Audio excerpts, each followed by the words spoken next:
Come on, serious suggestions, please. I'm not trying to write a thriller here. It's supposed to be an essay, you understand? An essay. That means facts and logic. Well, if it's facts and logic you're after, you shot yourself in the foot with your choice of research topic, didn't you?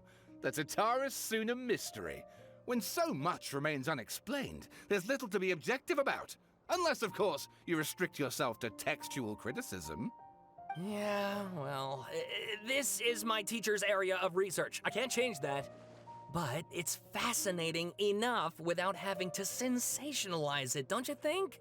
The strange location, the missing details, a mysterious person. I want to write my essay on something interesting, and I'm interested in getting to the bottom of all this. That's the only reason I came to you.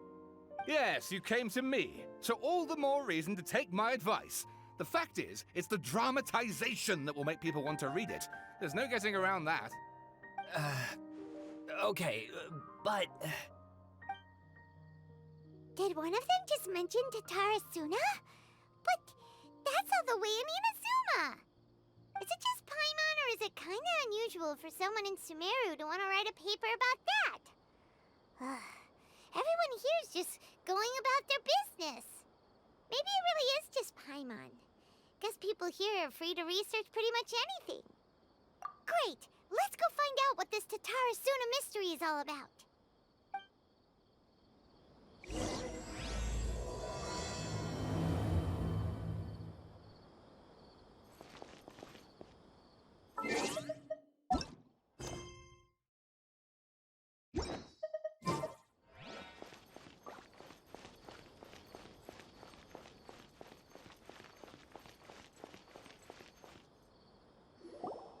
All right, I guess I'll go with my textual criticism and your editorial direction for the first draft.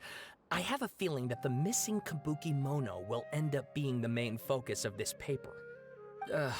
If only we knew where to find that traveler. From what they say about her, this seems like the kind of thing she'd know about.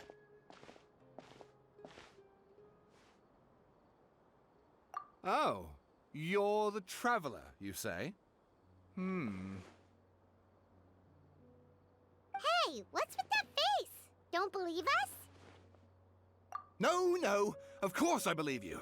Actually, I first heard about your great exploits when I was still in Inazuma. This is my first time coming face to face with you and your mysterious silver-haired companion. I couldn't believe my luck, and out of force of habit, I started, examining the evidence. Sorry. Oh, Sawada, for the love of... Sorry, we don't get out much, so our social skills are kinda lacking. Traveler, I hear you've helped many people a great deal and been to many places. Would you be able to tell us about Tatara Suna? Actually, we don't know much about that place either. In fact, we only came over here because we heard you talking about it and wanted to learn more. Ah, I see. My teacher chose this area of research as a personal challenge. He said it's difficult to get into because even Inazumans don't know much about Tatara Suna's past. But who'd have thought that... If you don't mind, I'd love to show you all my outline for the book I'm writing about Tatara Suna. Hold on, Sawada. Don't you think that's a bit of a deep dive for a first read? Well, fair point. In that case, please ease yourselves in gently by taking a look at Akaba's latest essay draft. Let me give you some background. This all started with the discovery of some records in Tatara Suna. The writings mentioned someone by the name of Mikoshi Nagamasa, who crafted a fine blade. But in the end, he threw it into a fire to destroy it, and killed his servant Katsuragi. Why? Well, no one knows. Apart from the swordmaker, his servant, and the one who wrote this all down, the records also mention a Kabuki Mono. This seems to be an Inazuman word for an eccentric stranger, someone who dresses funny or acts in an unusual way. That's right. Akaba's teacher has spent quite some time researching these events on the ground. This Kabuki Mono lived in Tatara Suna for a while before disappearing without a trace, and shortly afterwards, As Akaba mentioned, things got pretty ugly. So first this strange person goes missing, then a murder happens? Seems kinda fishy to Paimon. Yes, my thoughts exactly. So I helped out too. I asked everyone I could think of if they knew anything about what happened back then. And wow! Did I get lucky! Stop shouting! This part's important. I just wanted to make it stand out. It just so happens that a friend of mine works at the Government Records Office. He looked into it for me, and I can now confirm that all the aforementioned individuals did, in fact, live in Inazuma over 400 years ago. Even back then, Tatara Suna was already at the center of Inazuma's smelting industry. The man in charge was a government official named Niwa. Curiously enough, it seems like he went missing too.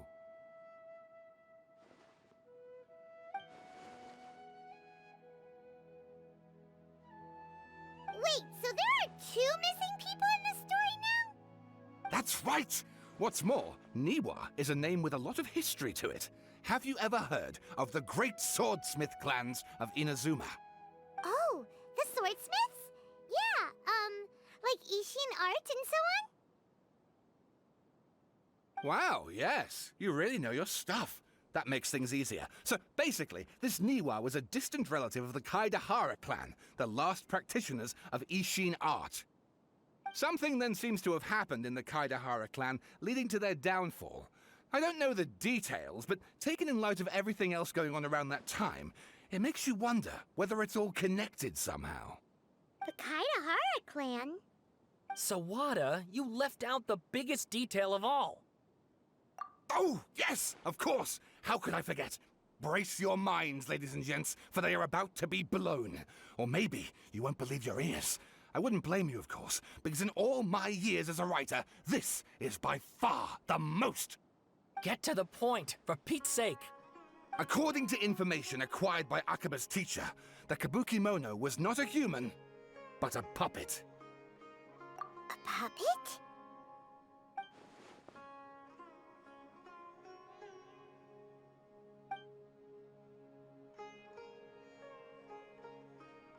Aha! Judging by the looks on your faces, you do know something after all.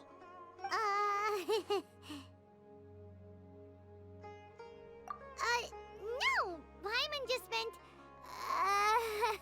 how creepy. The way you described it makes it sound like a ghost story.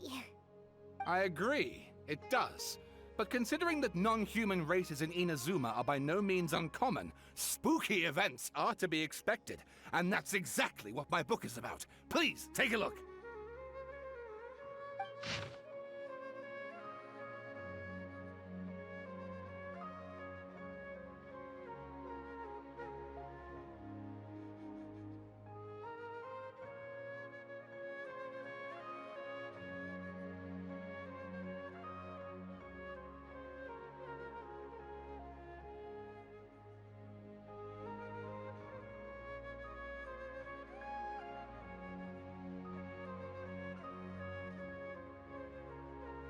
Oh, and please read my essay draft as well.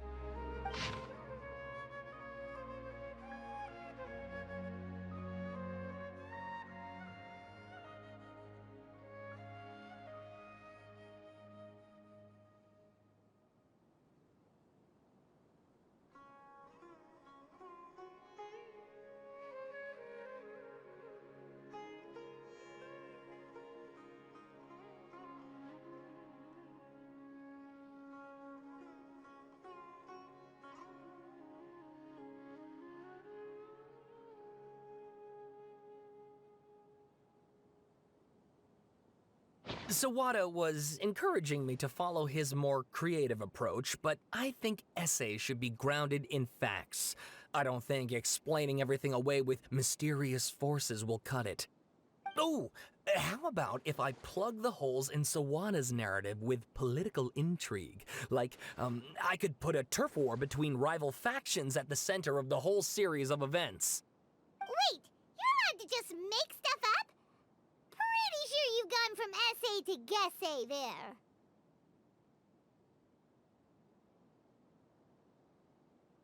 Akaba, look. Your teacher has researched this extensively. I've reached out to everyone I could think of.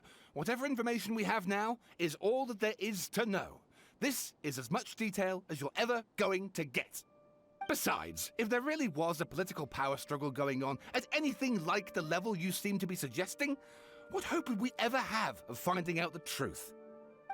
Good point. Okay, back to the drawing board, I guess.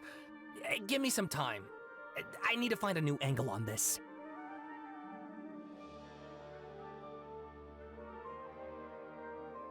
We have some other stuff to do, so we'll have to say goodbye for now. Good luck with your essay! All right, thank you. If you find out any more info about all this, please do let me know. Thanks so much.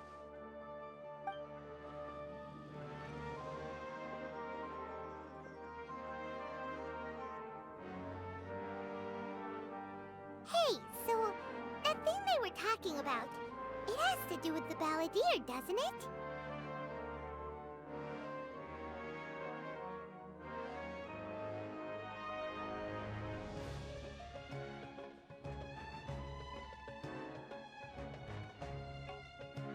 Okay, then, even if we did know something about it, we probably couldn't share it with them, huh?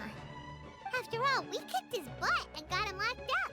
Information about people like that is usually super confidential, isn't it? If you ask Paimon, Akaba should just pick a different topic. There must be as many essay topics as there are trees in the forest. There's no point in...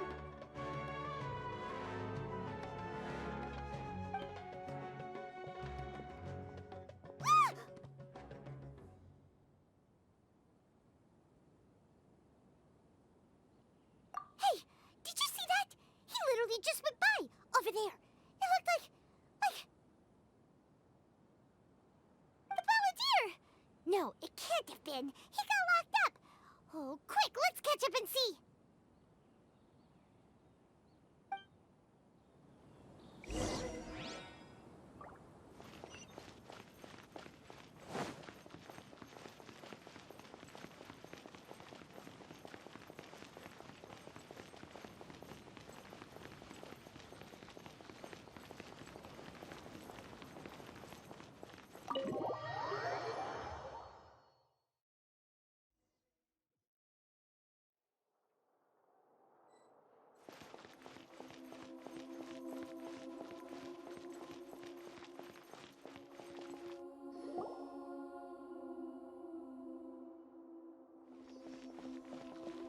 Traveler, Paimon, there you are.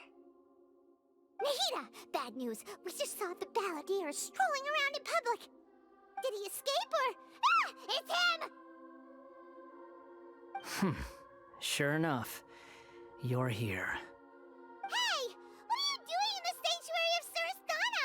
Aren't you supposed to be locked up? I know you must have a lot of questions. Please, allow me to explain. It was my idea to set the balladeer free. We made a deal, and he's gonna do some investigation in Irminsul for me. A deal? Huh. You sure you trust this guy? What did you expect? Why do you think Sumeru would keep me around otherwise? Or maybe killing me is all you can think about. But if that's the case, why haven't you done it already? Don't flatter yourself. It was... Nahida said there's still some mysteries in you to figure out. Ah, so if it were up to you, you'd finish the job? Guess I had you all wrong. There I was thinking you were just getting cold feet.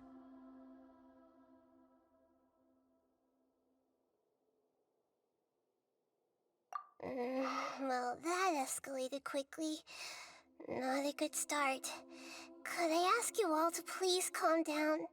But Paimon's worried about you, Nahida. Don't let him trick you. It's not every day you see people questioning the God of Wisdom's judgment. Just when you think you've seen it all. Don't you dare try to drive a wedge between us! As long as the terms are reasonable, I don't think there's a problem in making a deal. Even with the balladeer. Well, I for one have no reason to doubt you. Considering you even struck a deal with the doctor. Yes. one in which I gained valuable information. You'll come to understand more about that in the fullness of time.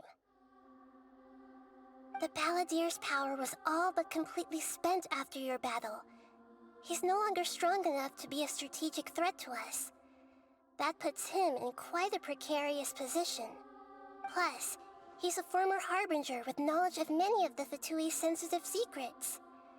Being stuck here in Sumeru could make him a sitting duck, depending on how the Fatui plan to respond. Wait a second. Farmer? You mean he's not a Harbinger anymore? I take no pleasure in saying this, but it seems as if the doctor had no intention of welcoming back a loser, so...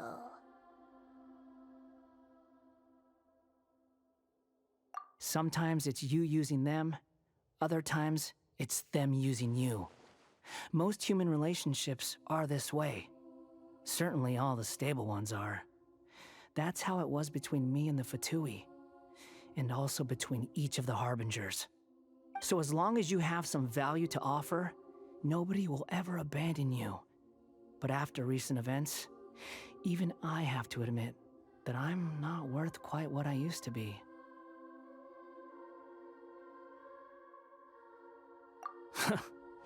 Well, if the Fatui are gonna reevaluate my utility, I need to have a backup plan for myself.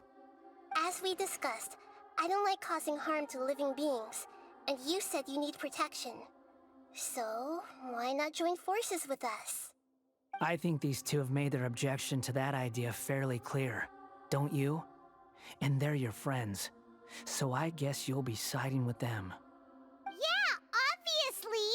Nahida, don't listen to him!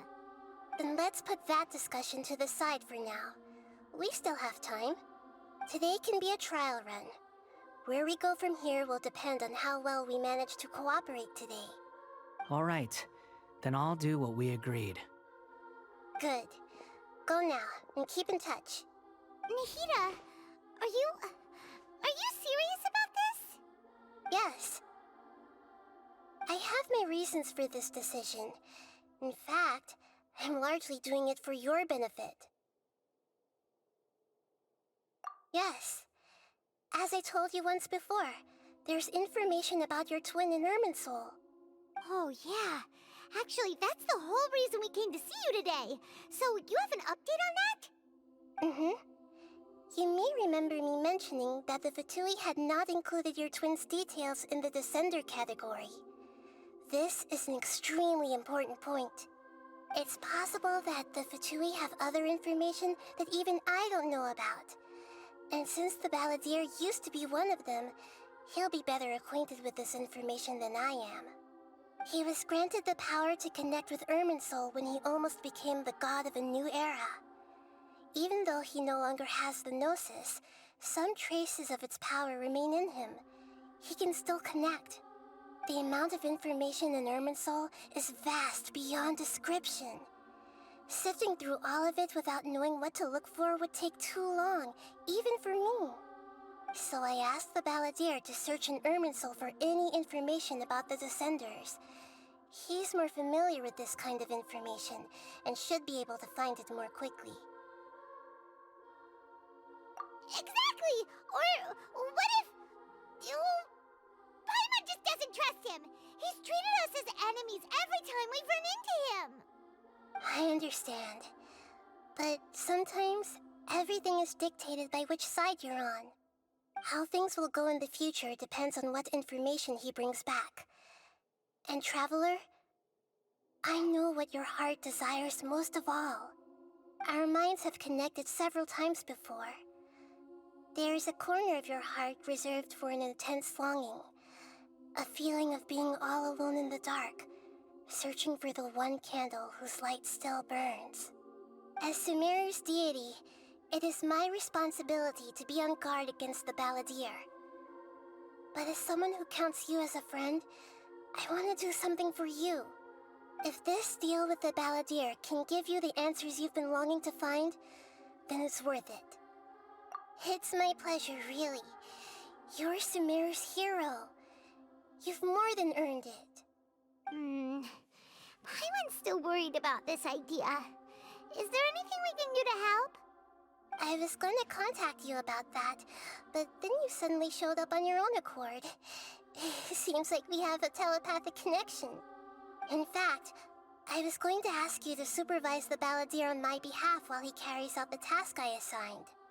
Even though he only has a fraction of his full power left, that's still a fraction of a former Harbinger. If you could accompany him, it would put my mind at ease. Of course, I'll be there to help guide you through Irminsul from the outside.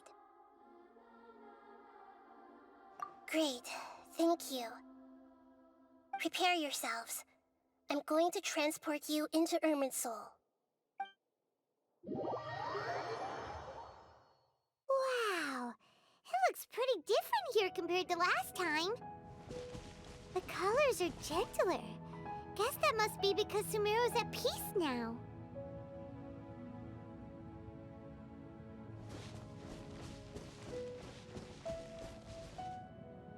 Look at that. Hot on my heels. You know, you didn't have to cut your catch-up short just to keep me company. Oh, but I guess you panicked when you realized that I might enter Irminsul ahead of you. Shut your beak, jailbird! No way a prisoner gets to be so smug!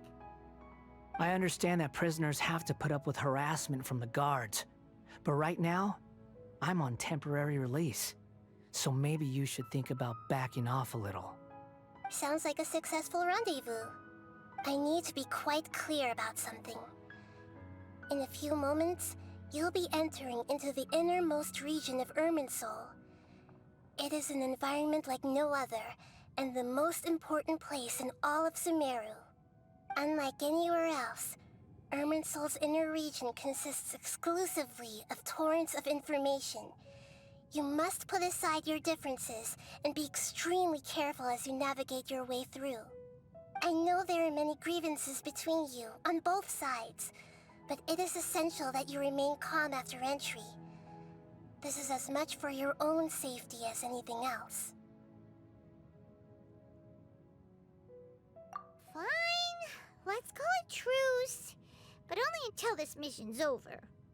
Let's cut each other a little slack, shall we? We are gonna be traveling together after all. Per my agreement with Lesser Lord Kusanali, I'll be at the front.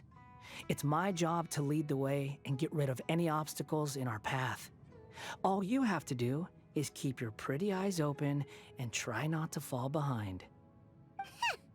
You sure are confident. Paimon will give you that. You make it sound like you're even more experienced at adventuring than us. If there are no further objections, I suggest we get going. Or did you need some time to mentally prepare yourselves? Ew! Ugh, the snark on this guy. It's unbearable.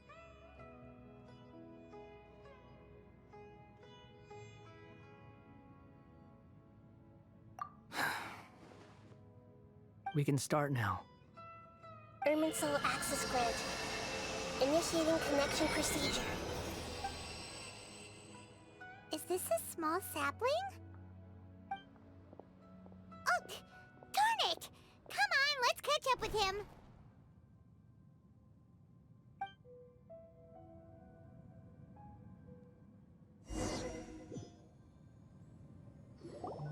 Wow!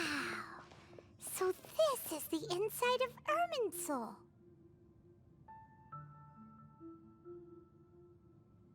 Ooh, Paimon's never seen anything like this. And it feels like a sacred place. Irminsul is closely intertwined with the entirety of Teyvat.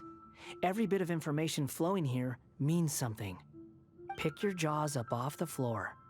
It's time to go. Why is it that Paimon just wants to do the opposite of everything he says? Lesser Lord Kusanali, we will now proceed to the heart of Irminsul. Can you still sense where the heart of Irminsul is? Yes. Permission to begin searching for information there? Permission granted. Go ahead. Let's go. Stay close. Don't go running off. Hey, so, say we did go running off in here. What would happen? What are you smirking at? I was just imagining the look on your travel companion's face if you went and got lost. Anything's possible in here. You can't rule anything out. So if you want to stay safe, your best option is to stick close to me.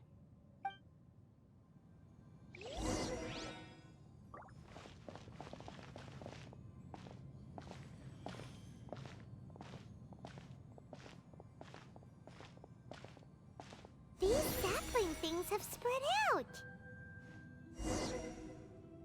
Those are all packets of information from inside Irminsul. Be careful not to touch them.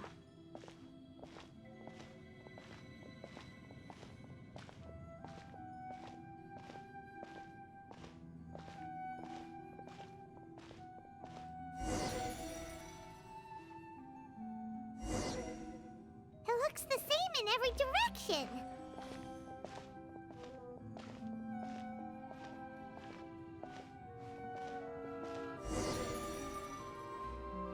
No wonder he mentioned about getting lost. Huh.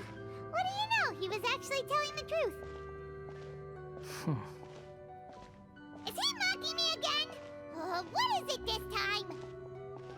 There's a time and a place to lie, but this definitely isn't it. So why don't you relax your guard a little?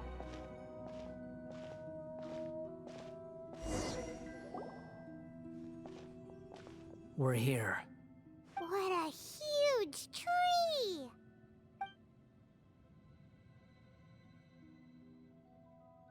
Lesser Lord Kusanali, Good, you made it. Are you ready? ready when you are. Then please begin. Preparing to access cognitive currents. Establishing waypoint. The Balladier's actually doing what Nahida tells him. Guess he must want to stay alive.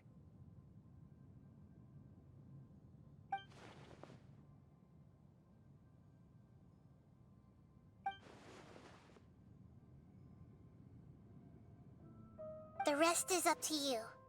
If you discover anything at all, make sure to share it with us. Will do. Huh. For once, we're the ones with nothing to do. Traveler, Paimon, would you like to talk?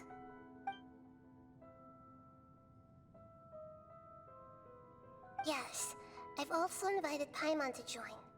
Huh? What the? We can talk to each other inside our heads?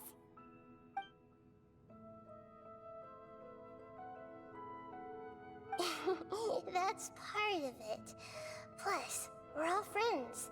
There's nothing wrong with us talking like this once in a while. Paimon's never tried this before. This is great! So, Paimon's been wanting to ask you something. Don't you think the Balladier's a bit of a walking contradiction?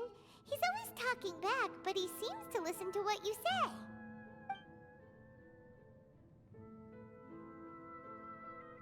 As I've told you before, there are still some mysteries for him to resolve. Things that are clear as day to me, but that he has yet to understand. Perhaps today will be the day that he finds some answers.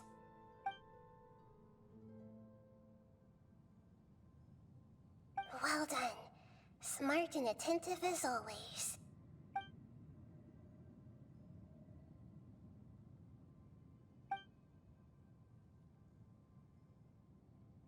So, you made contact with that part of his mind. Well, it's true. Betrayal turned the Balladeer into the person he is today. Huh. Paimon thought nothing could get under that guy's skin. Turns out, he can get hurt and angry just like anyone else. Everyone has a history, Paimon. Even if you're a puppet created by the Electro Archon. Speaking of puppets, we ran into two people at the Academia today talking about an essay. Turns out their topic was about the Tatarasuna incident. Nahida, do you know anything about that? If you mean the mysterious events, the Kabuki Mono and so on, yes. I know about all of that. Really? Because from what they were saying, it sounded like lots of Tatarasuna's history is still unexplained.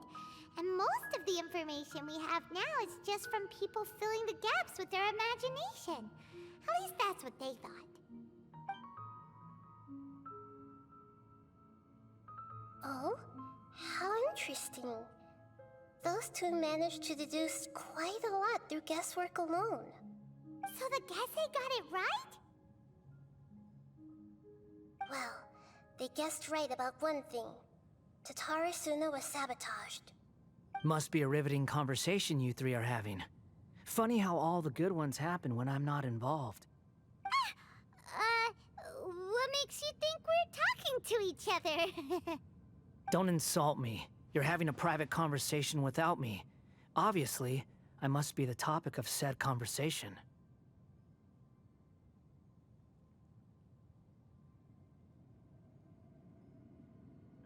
Of course you do. You can't have your prisoner knowing too much. So, have you found anything yet? Still looking. Don't get your hopes up, though. You and your twin come from outside this world. It wouldn't surprise me if there was nothing on either of you in Irminsul at all. Wait, how did you know about that? Did Nahida tell you? It's not like we've never met before. And anyway, you're world famous. It'd be more surprising if I didn't know a few things about you.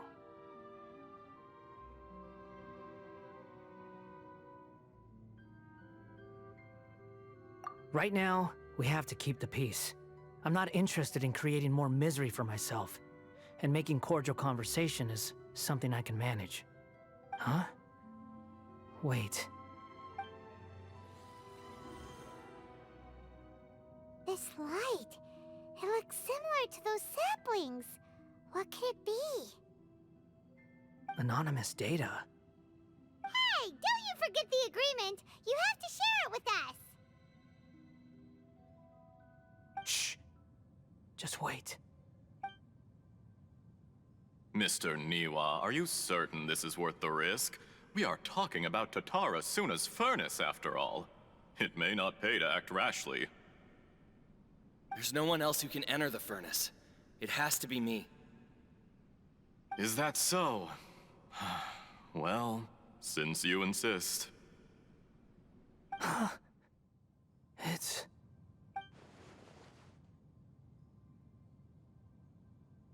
Whoa!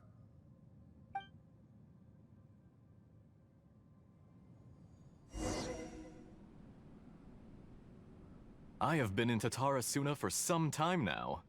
You have shown me great hospitality, as has Mikoshi Nagamasa, and indeed, everyone else. Under your leadership, Tatara Suna is a warm, welcoming place, like a giant village.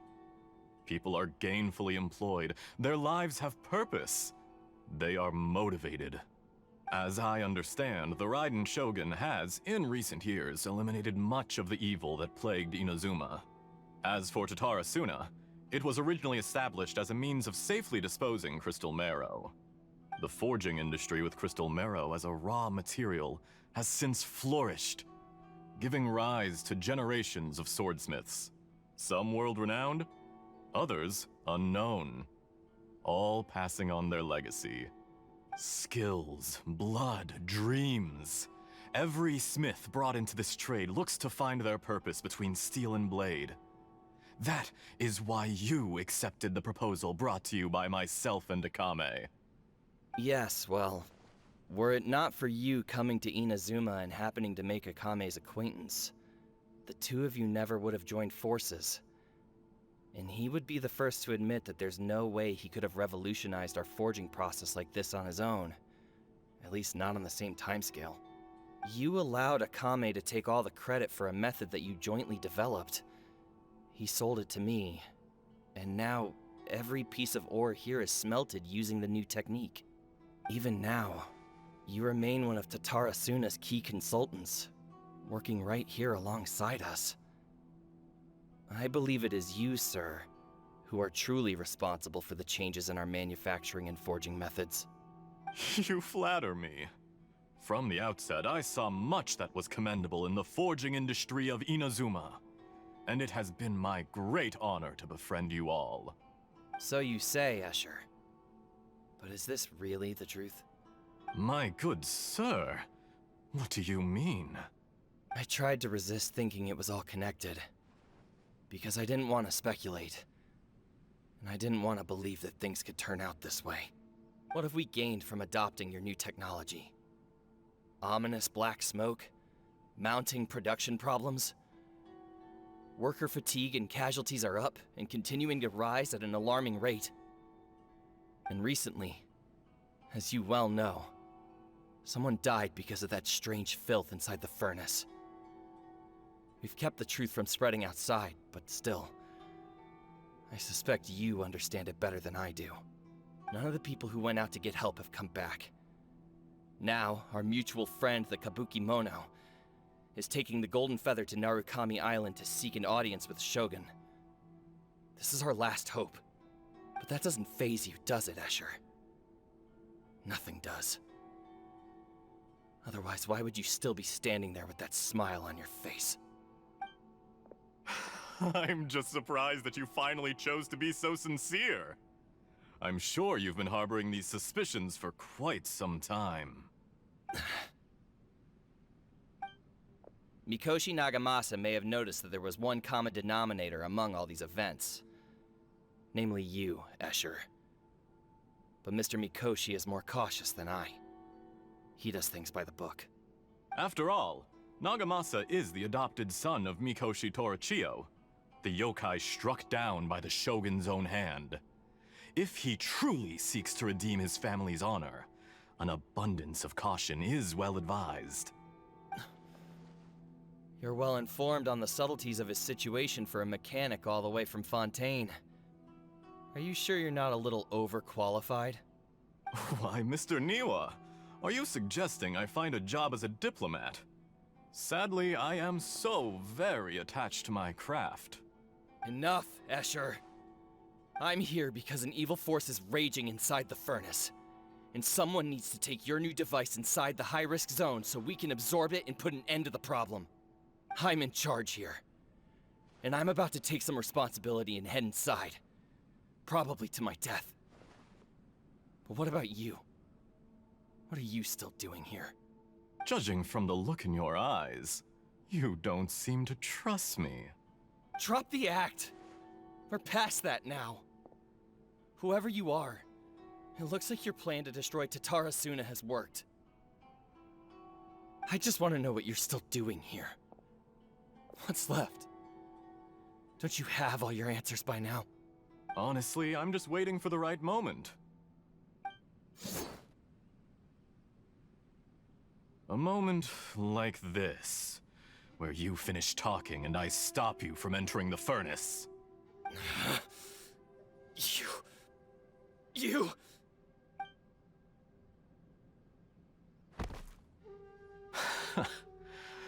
You're a little smarter than I initially gave you credit for. I thought I'd disguised myself exceptionally well, at least for the first few days. But to my surprise, you had your people look into my background right from the start. It's a long journey from Inazuma to Fontaine, but that didn't stop them. Eventually, they managed to confirm that Escher was an alias, and that I was not from Fontaine at all.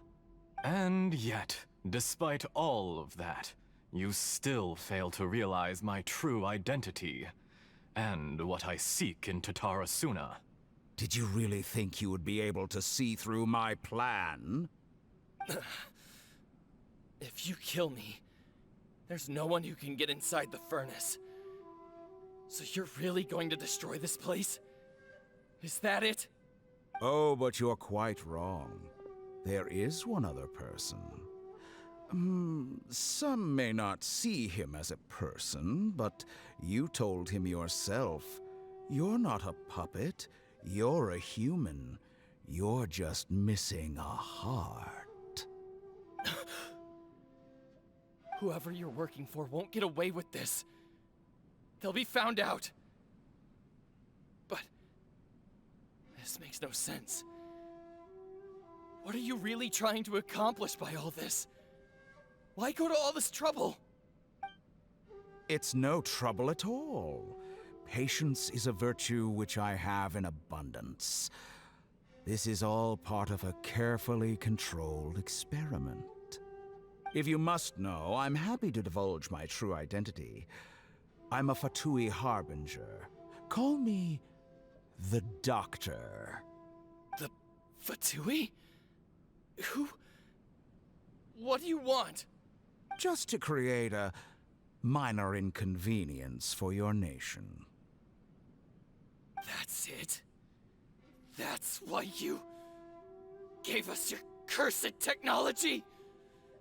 Just to let loose the evil energy from the crystal marrow? Look how even the righteous soul is filled with venom when faced with its demise.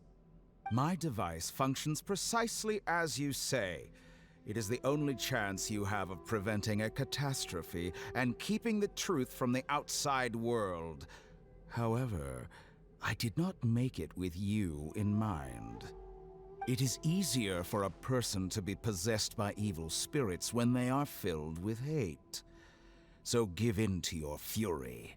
I want to see what happens when a malevolent heart is placed into an unsuspecting puppet.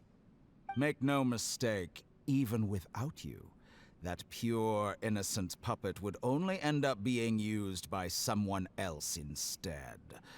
What other reason would a human have for befriending one who is not of our kind?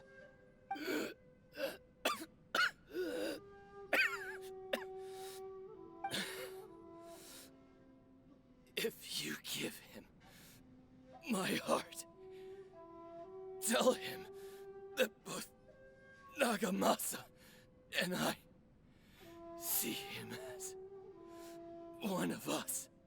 He has nothing to prove to anyone. Because not everyone just wants to use other people.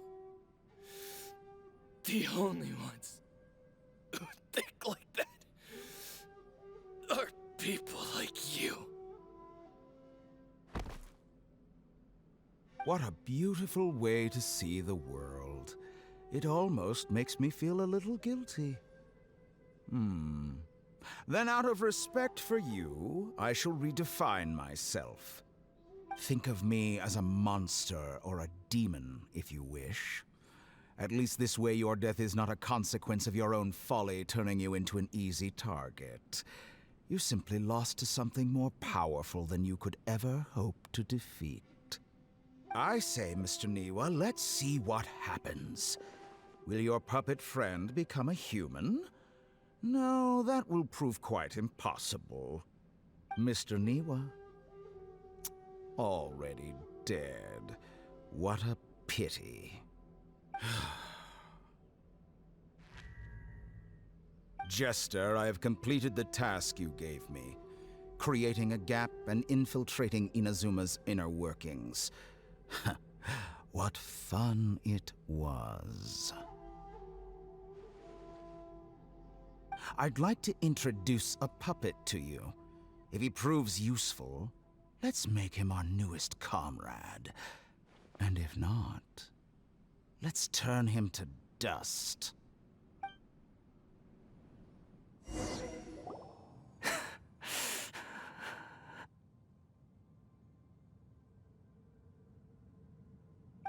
Hey, are you alright?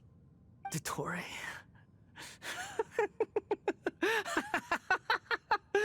Dottore!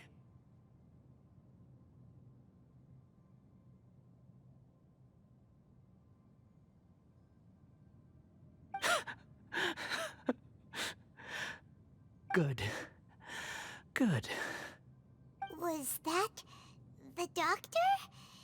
Did he turn into a mechanic from Fontaine? But why did we see things from his perspective? When I touched the doctor to confirm whether he'd eliminated all his segments, I read this memory in his mind. You have to admit, it must be the truth. Maybe so, but it means nothing. Does it? But this memory shows that Niwa didn't betray you. He never meant for you to be the one to take the device into the furnace. You know very well what that means. Even more so than I.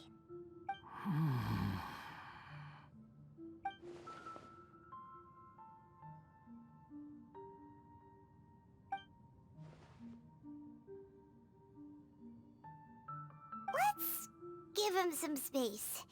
He looks really mad. Paimon doesn't want to be anywhere near him right now.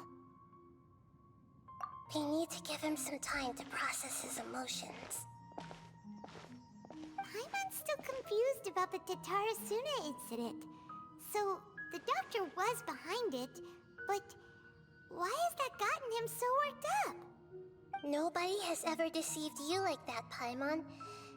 It's natural that you find it difficult to understand. Perhaps he needed to learn this someday. So now you have the complete picture. Katsuragi took the Kabuki Mono to live with the people of Tatarasuna. Later, the doctor showed up, disguised as the mechanic from Fontaine. And that's when the trouble began. It was all a horrific experiment planned by the doctor. Everything he did was just to plant seeds of disaster in Inazuma that would bear fruit in the future. Of all the unwitting participants in the doctor's experiment, the balladeer became the main test subject. After the events you just saw in that memory, the doctor put Niwa's heart into the device and handed it to the balladeer. Then, he instructed him to enter the furnace and absorb all the filth caused by the smelting process. The load was far beyond what he expected, but the balladeer survived. He left the furnace in sheer exhaustion and said to the mechanic, "This device seems to have protected me. What's in it?" The mechanic answered, "Niwa fled this place for fear of punishment, but he left you a gift. He said it's the one thing that you've been looking for." He took it straight from the chest of one of his innocent servants. The mechanic removed the withered heart from the device as he spoke. The balladeer was stunned that such unthinkable cruelty had brought him the thing he'd been longing for his entire life. A heart acquired through cold-blooded murder is a cursed thing, but it has protected him from the filth. He thought Niwa had completely betrayed him, and yet this very betrayal had ensured his survival. Overwhelmed with anger and sorrow, the balladeer threw the heart to the ground and left Tatarasuna without looking back. Holy moly. So the doctor killed an innocent man and pinned everything on the victim? That's terrible.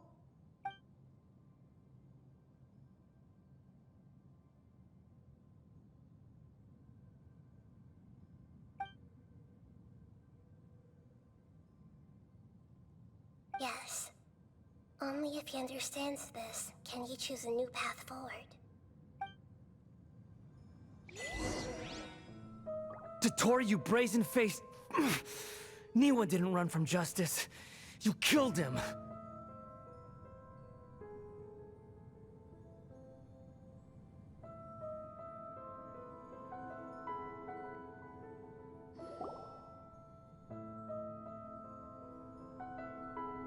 Shall we see how he's doing?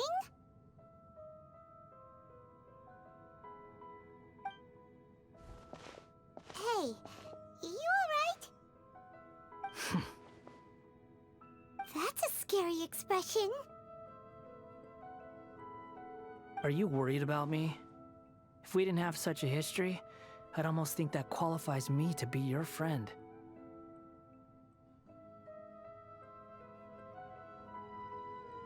It won't. I'll keep my end of the deal. Hey, are you investigating the stuff we want to know about? That's why we're here. But unfortunately, there's no information about the Descenders in Irminsul. Even if you can't find anything, that seems to confirm it. Irminsul does not keep records on the Descenders. Anyone who comes from beyond this world is not counted as part of Teyvat. Oh, does that mean we have to leave empty-handed?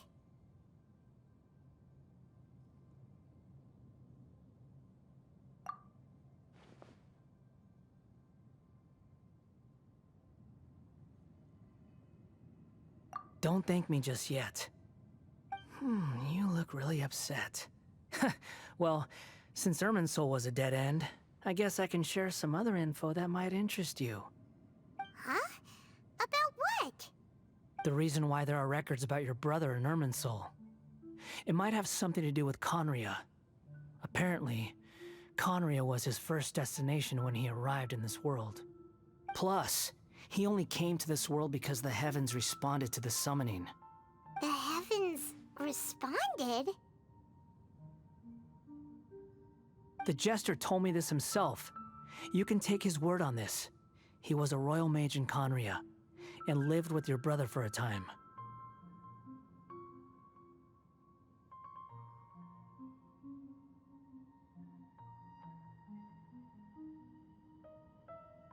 I don't know the details. It's up to you whether you want to believe me. All I can say is, I wouldn't lie to you about this.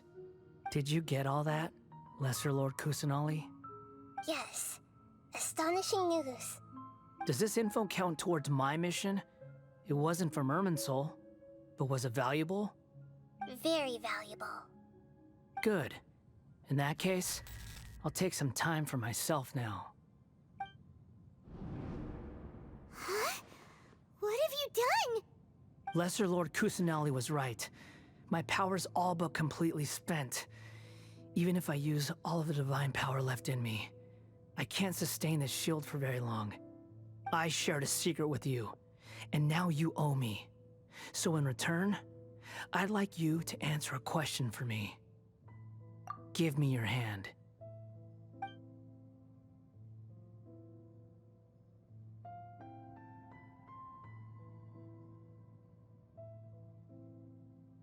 Can you hear my voice inside your head?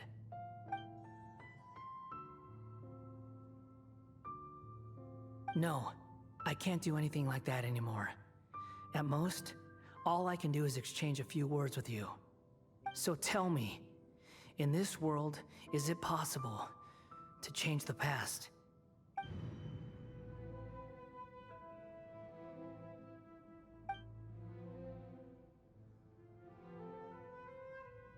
Done.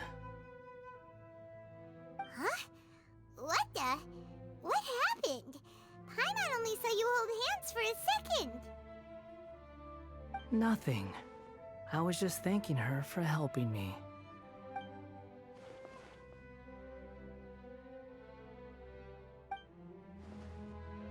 So long. I suggest you get yourselves out of here quickly. Where are you going? Hey, wait up! Didn't you say not to go running off?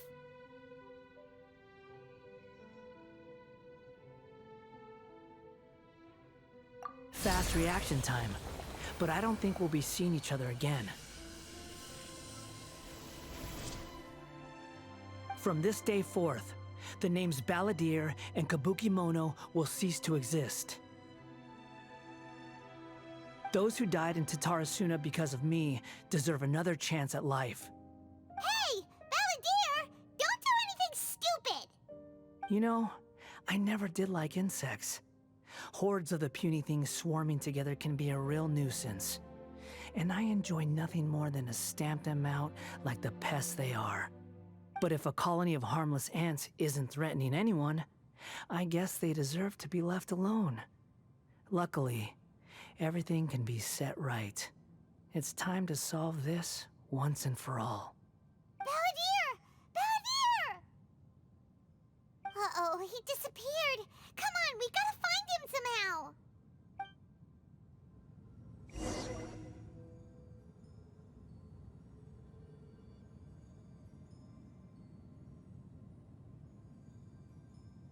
Oh no, he's really gone. Oh, can you hear me? Nihida! Traveler, Paimon, Balladeer, what happened just now? I was suddenly cut off by some kind of power. It was the Balladeer's fault. He shut you out. I didn't think he'd be capable of something like that with so little power left. Did he keep some of his power hidden when he was defeated? Or Did he achieve something beyond his abilities, and it took everything he had? Where the heck did he go? Ugh, it's all our fault. We were supposed to keep an eye on him. Sorry, Nahida. Don't be. It's not your fault. Please, let me handle this from here, even though I'm not sure I can solve it. We're running out of time. Follow my lead and get out of Irminsul as soon as possible.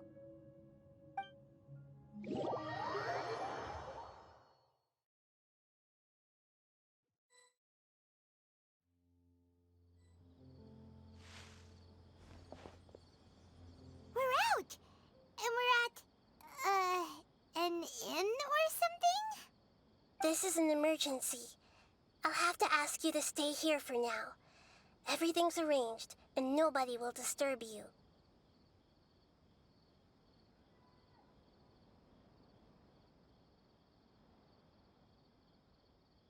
I'm sorry, but this isn't something I need your help with. Leave this one to me. An emergency? How bad is it? Nahida, will you be okay? Don't worry. If my assessment is correct, though there may be some minor disturbances, it won't lead to a disaster. Please rest and recover your strength here until I say it's safe. Her voice has gone. Paimon can't shake the feeling that something really big has happened. What do you think the Balladeer meant? And why did he suddenly grab onto you before?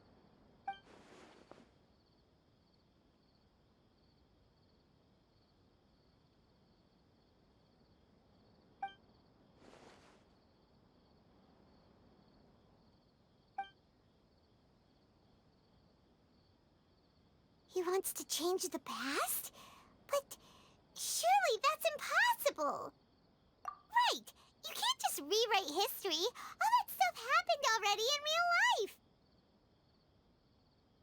It's like, imagine Paimon drank all the water in this inn. Even if no one was there to see it, Paimon would sure as heck remember drinking it! So, why does Paimon still have a bad feeling about this? Paimon can't help but feel scared about what he might do. Oh, Paimon's so confused.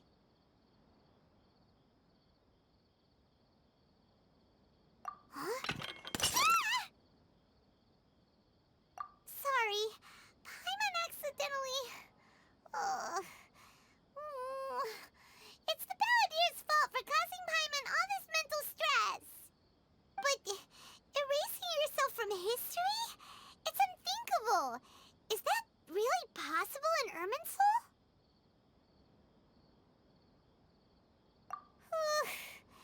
Uh-oh. Paimon's head is overheating from trying to understand what he's up to. And it's still not working. Ugh! Paimon's had it with that little brat. He's been nothing but trouble ever since we met him. There's no way he'll actually succeed, right? Otherwise, won't everyone who's connected to him be affected too?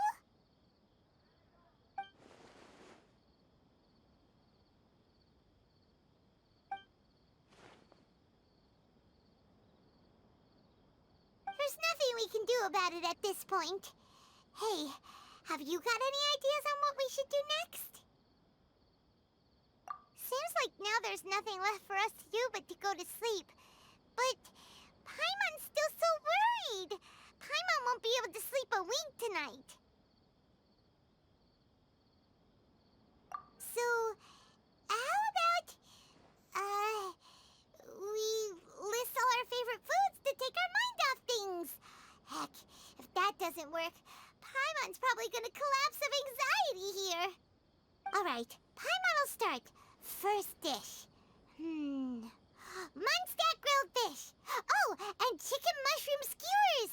Tea break pancakes, cream stew, sauteed matsutake, and Dragon chili chicken, almond tofu, satisfying salad. Oh, also Adeptus Temptation, golden shrimp balls, triple layered consomme, lotus seed and bird egg soup, and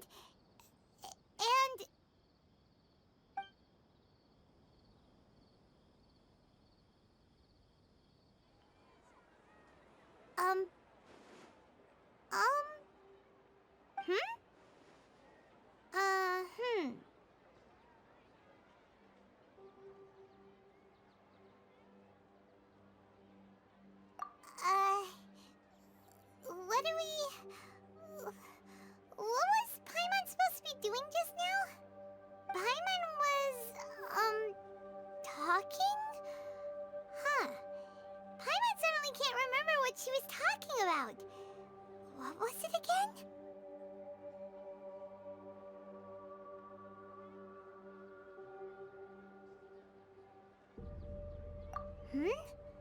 The Balladeer? Is that a food too? Huh. Weird name, though.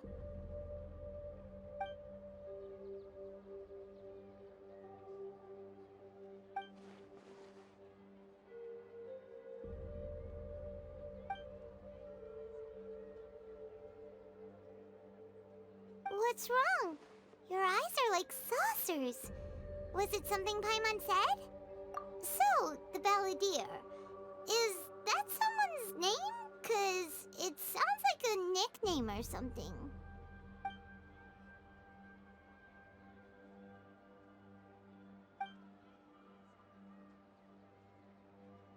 Okay, sure. Where are we going? Huh? Fine by Paimon, but is everything okay? You're acting like this is an emergency.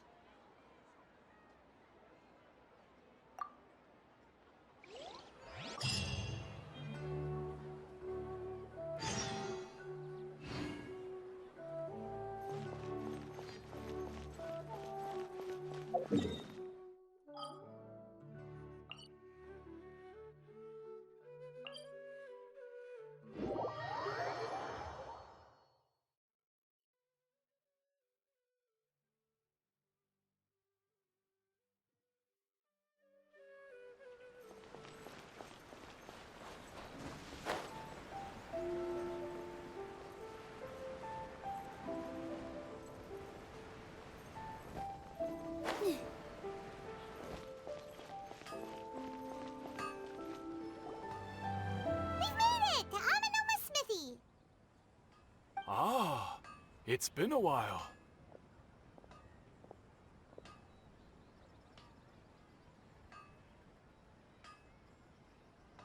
Of course. Go ahead.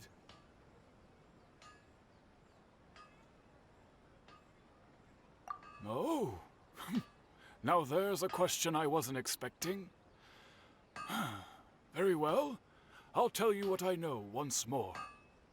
The once renowned Raiden Gokuden, comprised of 5 branches: Amenoma, Futsu, Ishin, Hyakume, and Senju. The art of forging practiced by these 5 clans was first taught to them personally by the almighty Shogun. Over time, the 5 branches diverged from one another as generations of bladesmiths honed and perfected their craft until they became 5 distinct traditions. Most of the great swordsmith clans of old have since fallen into decline, and for a long time, only the Amenoma branch kept its art alive. But fortunately, Kaedehara Kazuha recently returned to Inazuma and took up the mantle of the Ishin art. Now, 2 clans remain of the original Gokuden 5. If my memory serves me right, you yourself were present when he forged the Ishin blade. Oh yeah, we were! Paimon remembers that now. We learned a bit about the decline of the Raiden Gokuden then too. It seems like such a shame.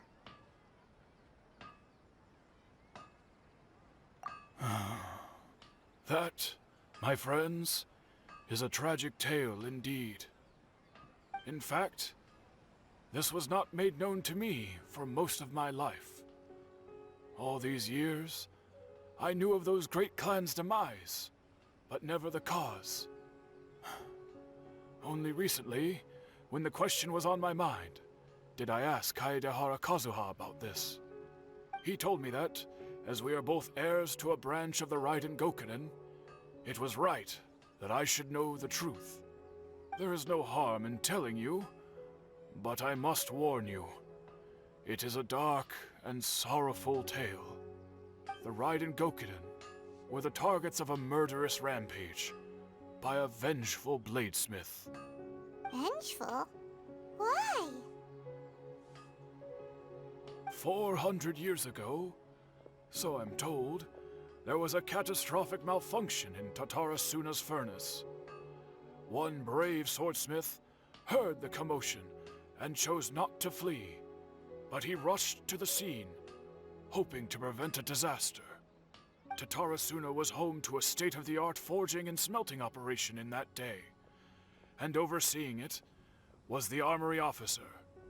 His surname was Niwa, though he had family ties to the Kaedehara clan. Knowing that they had just one chance to save countless lives, Mr. Niwa and the swordsmith leaped together into the furnace. The furnace quickly stabilized, but neither of them made it out. The smith's death, though heroic, dealt a devastating blow to his family's fortunes. His orphaned son was left to fend for himself, and grew up deeply resentful at the world. In his heart, the whole of Inazuma was culpable in his tragedy. He hated the almighty shogun for her apparent indifference towards his father's death, and he hated everyone who had done nothing to try and save him. Powerless and destitute, the only legacy he had to pass on to his children was his hatred. Generation after generation bore this grudge, living in utter misery. Alas, if only the story could have ended there. But 100 years ago, the then head of this family reached the end of his wits. He could bear their fate no longer, and yet he could do nothing to change it. Finally, he made a drastic decision to take revenge on the Raiden Gokuden. In doing so, he sought to vent his pent anger and shake the very foundations of Inazuma's forging industry.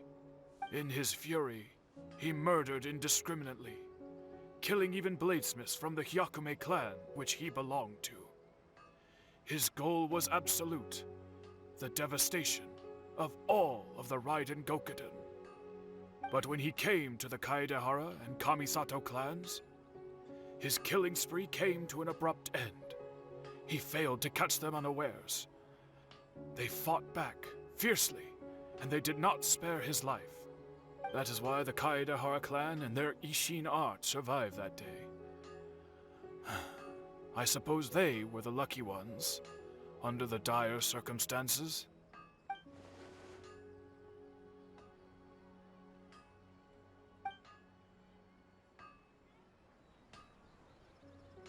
Was there anything else you wanted to ask? Kazuha? Why, yes. Just yesterday, in fact. We spoke for a while over some tea. He seemed well.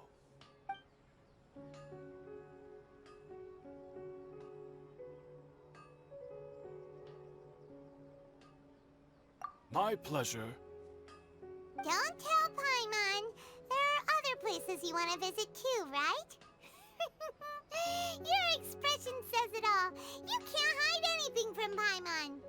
On to the next stop. Lead the way, traveler. Paimon will be right behind you.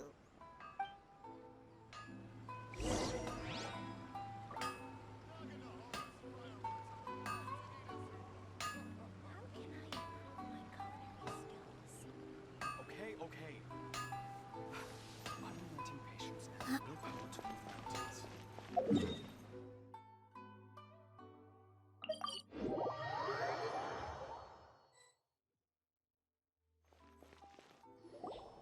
We're here! This is the Yashiro Commission's headquarters, so... Traveler, it's been a while. If you're looking for the Commissioner and Miss Kamisato, I'm afraid your timing is unfortunate. They're not here right now. Are they out on business? The Commissioner is out on business, and Miss Kamisato is standing in for some meetings in the Commissioner's place. If it's urgent, you're welcome to wait inside until they get back. What do you think? Shall we go in?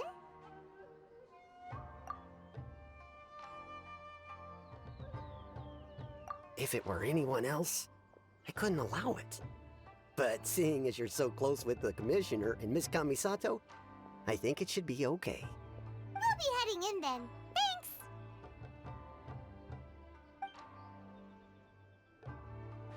Thanks! Hello, dears. Is there something you want to say? Of course, traveler. Yes, I know who you are. Miss Kamisato has told me about you. What would you like to know?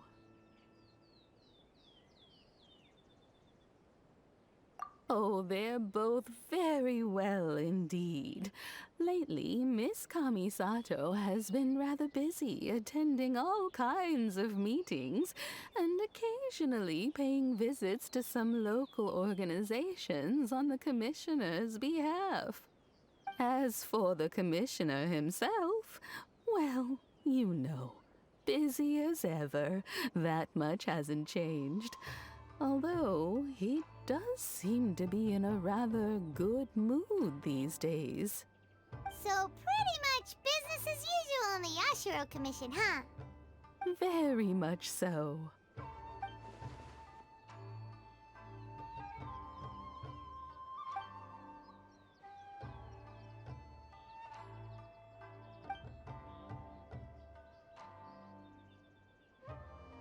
Well, got any more questions? You're very welcome. In fact, I would love nothing more than for you to come and visit more often. But I'm sure you must be far too busy to have time for that. Miss Kamisato talks about you all the time. She seems so thrilled to have you as a friend, and she's always saying how talented you are and how much she admires you. I must say, many things in Inazuma seem to have taken a turn for the better since you arrived here. So you're not just Miss Kamisato's knight in shining armor, you know. You're a hero to us all. I mean it. Whenever the Commissioner dines at home, Toma always joins him. I always find myself at my most relaxed when I'm serving the two of them and listening to them chat away. The Commissioner has such a busy schedule that he doesn't always have the chance to take his meals at home.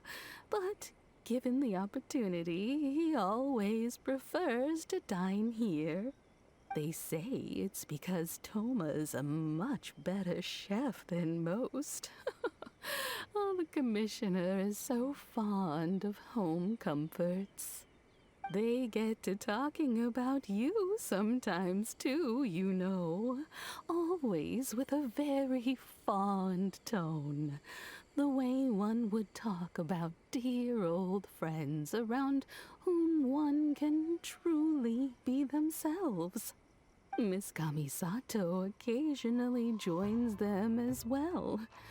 Whenever the whole family gets together and they start talking about people they've met and experiences they've had, you always get a mention.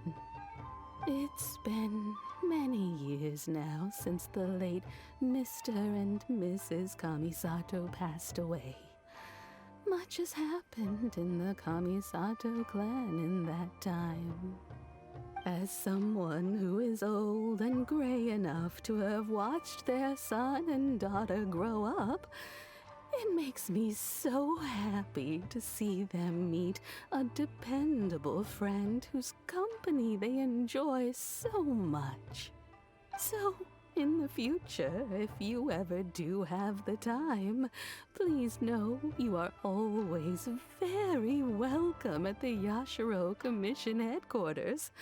There will always be at least one old lady who would be delighted to have the pleasure of your company.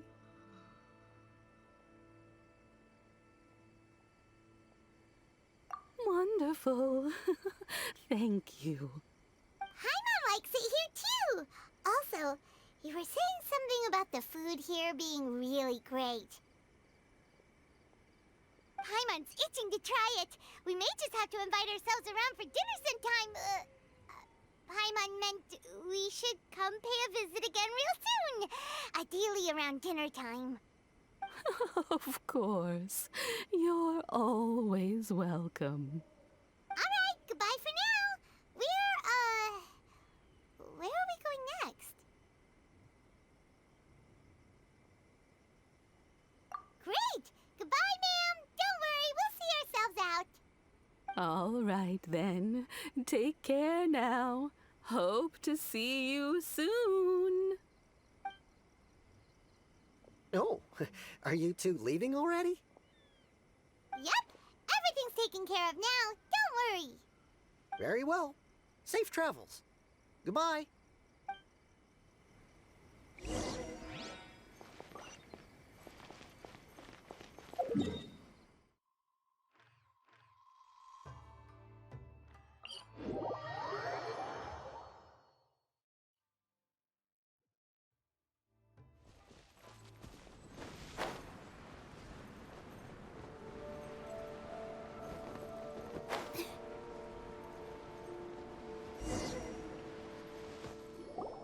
Well, here we are.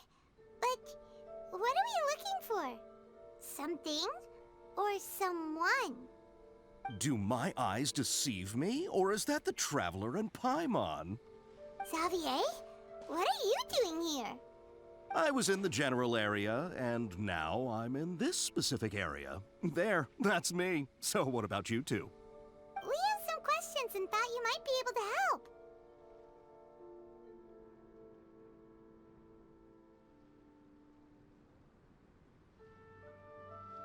Certainly do. I've researched the furnace here in some depth. If there's anything you want to know, just ask away.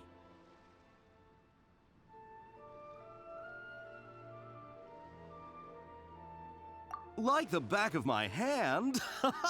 Make no mistake, I have been here a good many times before. Not only that, but I've met people in Inazuma whose families used to live in Tatarasuna years ago. They said it's all true, the history here.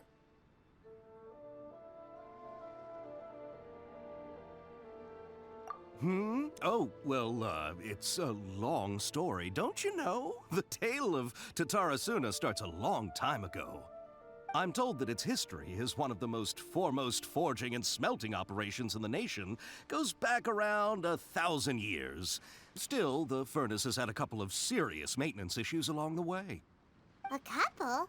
When exactly? One was just in the last few years, the other was several hundred years ago. A fun fact, I'm not the first Fontaine tech guy to come and work on it either. There was a guy back then too. They say he was a mechanic who consulted on a technology upgrade. It seems like the technological collaboration between our two nations goes back a long way. How about that?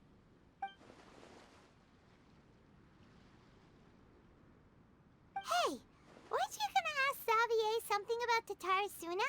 Come on, ask already. Oh, I didn't realize you two were here for a history lesson. Me neither. Paimon doesn't know what's gotten into this one today. Feels like we've been preparing for a history exam or something. What brought this on? Did you just wake up today with a sudden burning desire for historical knowledge? Sure, go ahead. A kabuki mono? No, I can't say that I have. I do know the word, Inazuman for those eccentric types who always go around dressed to the nines. Just the sort of person that I'd like to meet, actually. But sadly, I've never had the pleasure, nor have I come across anything to do with a kabuki mono where Tatarasuna is concerned.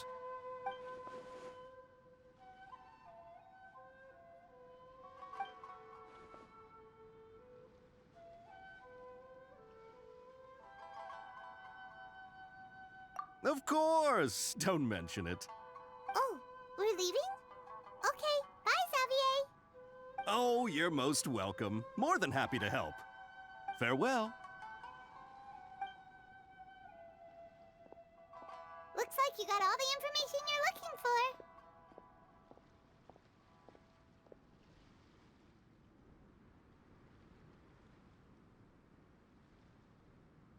Sure, but what's up with you today? Whatever it is, it seems like it's really troubling you. Keep your smile, Spinal Crocodile. No matter what happens, Paimon will always be there for you. Hey, don't mention it. Alright, let's head off and go meet Nahida.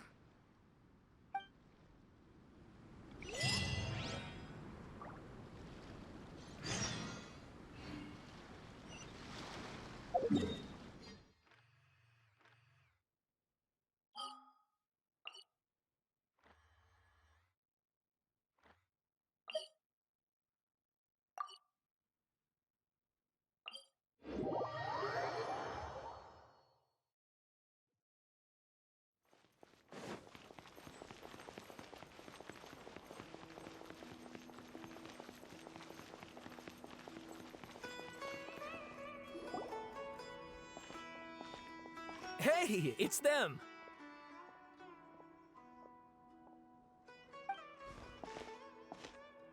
Akaba, Sawada, you're still here?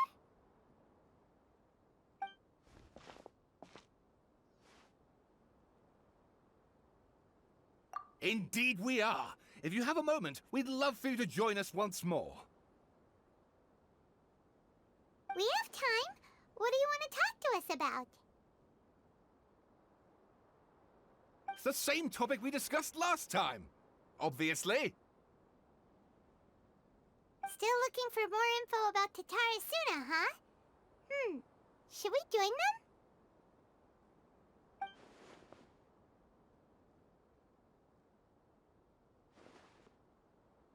Unfortunately, we haven't made any real progress.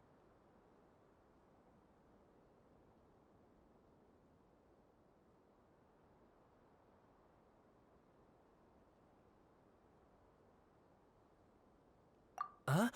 Oh, of course.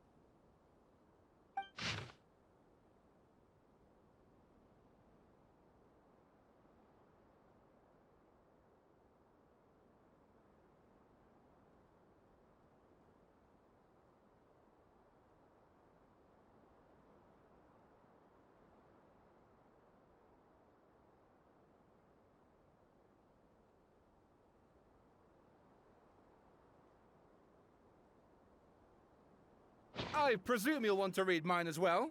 Here.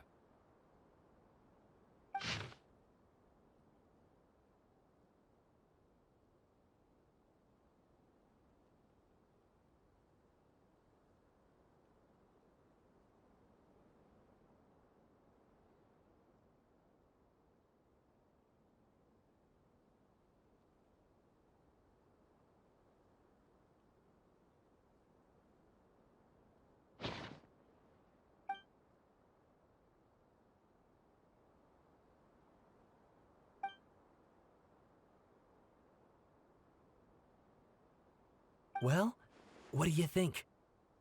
Hey, Traveler. Remember how last time Akaba was saying how he wished he could gather more information about all this? Well, we just got back from Inazuma. So how about we tell them what we learned? What did you find out? Something big? It's a long story. Basically, we have some friends in Inazuma, and...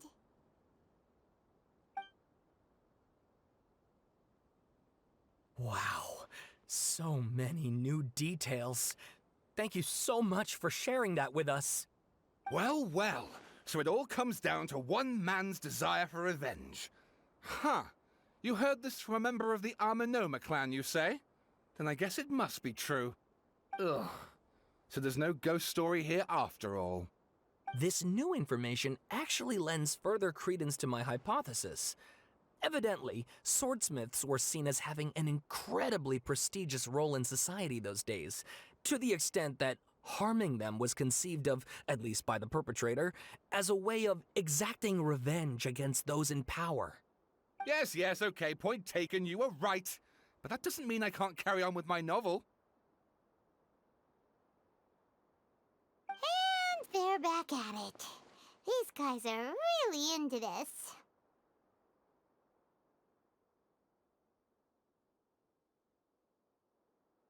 Oh, so sorry. Look at us, prattling on about our projects and ignoring you. Thank you so much for the information. You're welcome. See ya. Keep us in the loop if you find out anything else. Will do.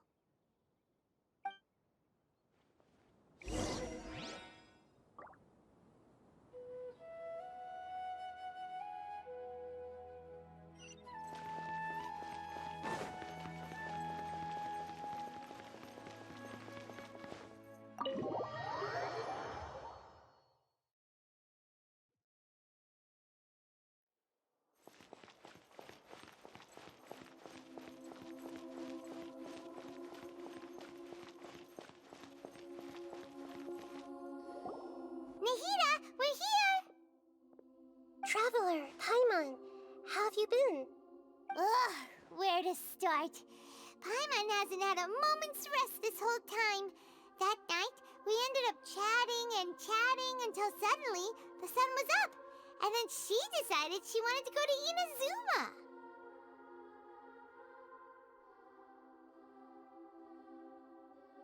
The Balladeer? This sounds like some kind of code name.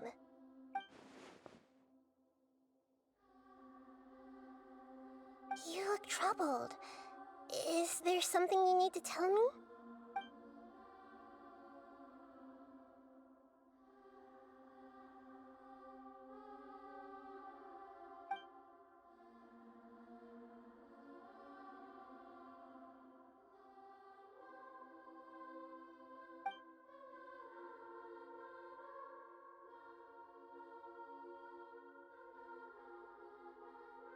Traveler? Hey, what's wrong? You look so upset.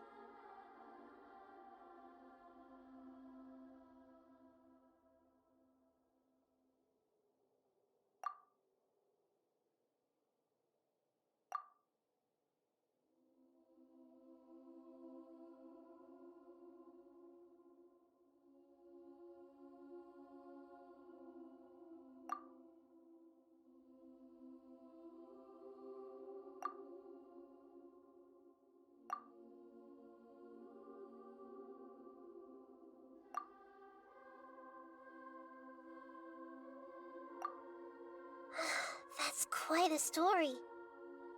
So, this puppet known as the Balladeer erased himself from Irminsul, hoping that he could change the past. But how was he even able to do that? As the Traveler said, he very nearly became Sumeru's deity. Admittedly, I remember it a little differently. I don't recall finding anyone inside the machine after we defeated it. Nevertheless, it does make sense.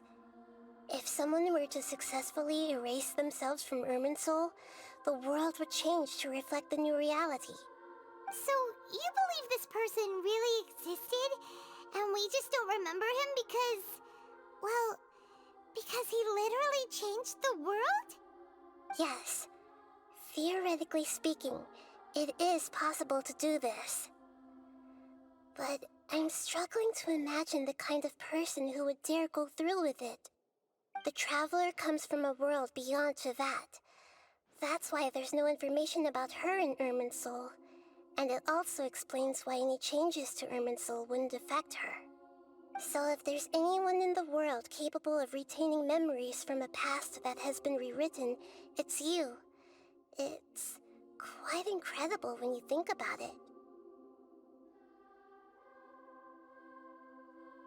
Paimon's having a hard time understanding this Balladeer guy's motivations. Why did he do it? I can only make inferences based on the information we've been given. As for what kind of person he was, only you remember that.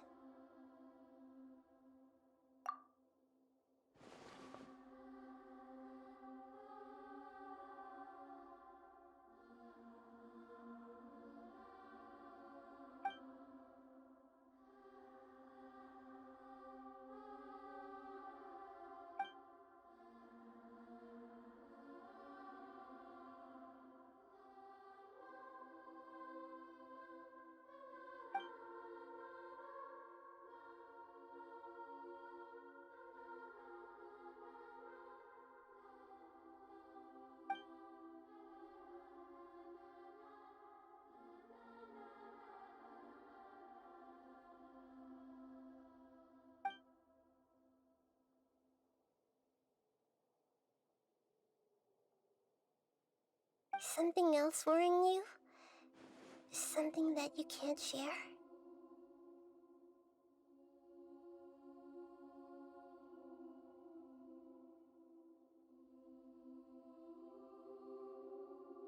It couldn't change the fate of the ones who had died, right? Once the balladeer realized he hadn't been betrayed after all, it must have completely changed his view of the people of Tatarasuna. Now he saw them as friends again. He couldn't keep hating humans after that. And if he thought there was a chance he could save his old friends, it would be hard not to try. This story makes sense, every part of it. The balladeer tried to achieve godhood with the doctor's help. He was unsuccessful, but retained the power to connect with Irminsul. That power then enabled him to change what was recorded in Irminsul and erase himself, even though he didn't have much strength left. Yeah, it does make sense, but it still ended in tragedy for his friends. It just feels so hopeless. He gave everything to do this, but it seems like he got nothing in return.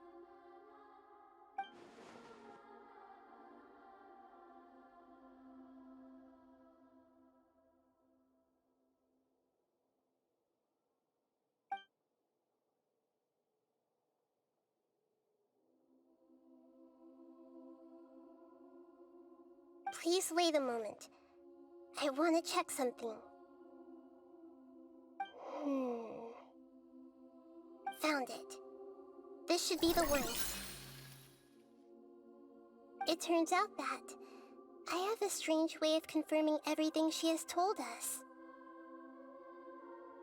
What is it? A record from a personal collection. It was tucked away in a corner. You should take a look.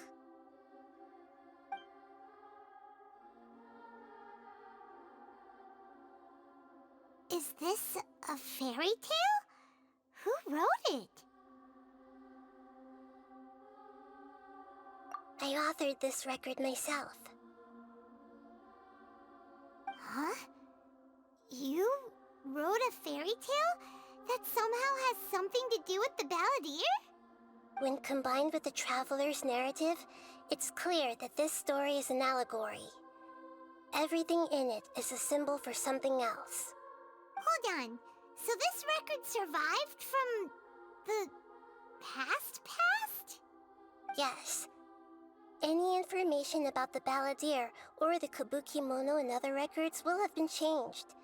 But I wrote this story in a way that means it was left intact.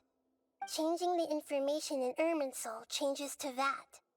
But Irminsul can't change information that was well hidden in advance. I guess I must have written this story as a backup before the balladeer entered Irminsul. That's incredible! What a great idea! And sending the Traveler into Irminsul with the balladeer must have been a further precaution. I knew she'd remember everything. This story is abstract enough that it still resonates with the present information recorded in Irminsul. But if we connect all the different pieces together, the true story that emerges is the one she told us. The now erased life of the balladeer.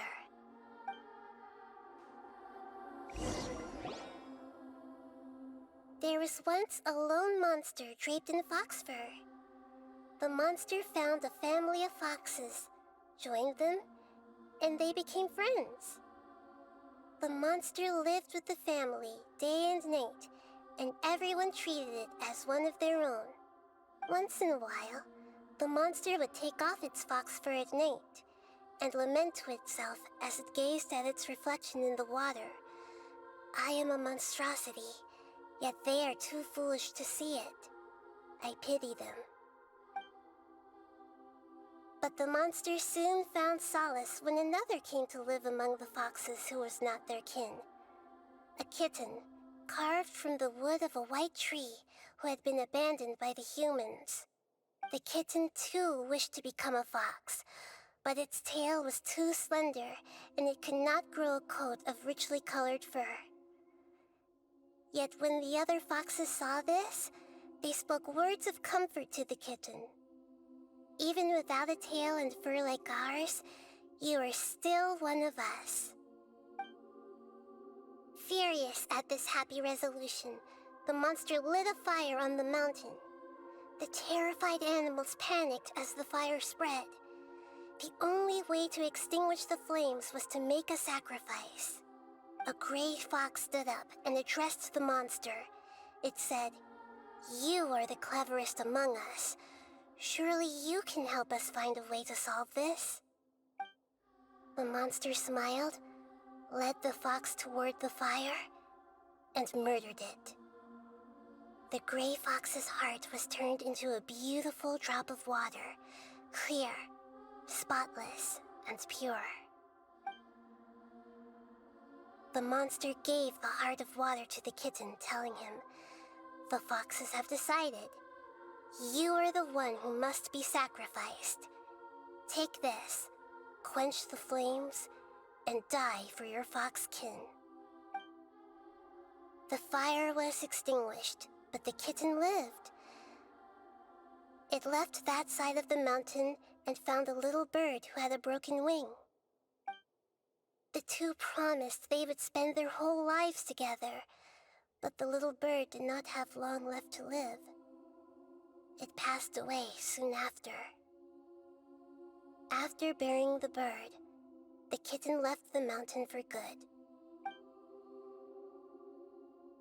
Never again would it cherish a single creature nor a single blade of grass that stood on that mountain. The kitten spent the nights wandering aimlessly, gnashing its teeth at the moon. How it wished to swallow the moon and devour the moonlight. If the world could only return to darkness, then it would finally be peaceful and content. I will become the new moon, the answer to everything. Then, no one will know that there were once birds, foxes, and cats in this world. And no one can know that they were different.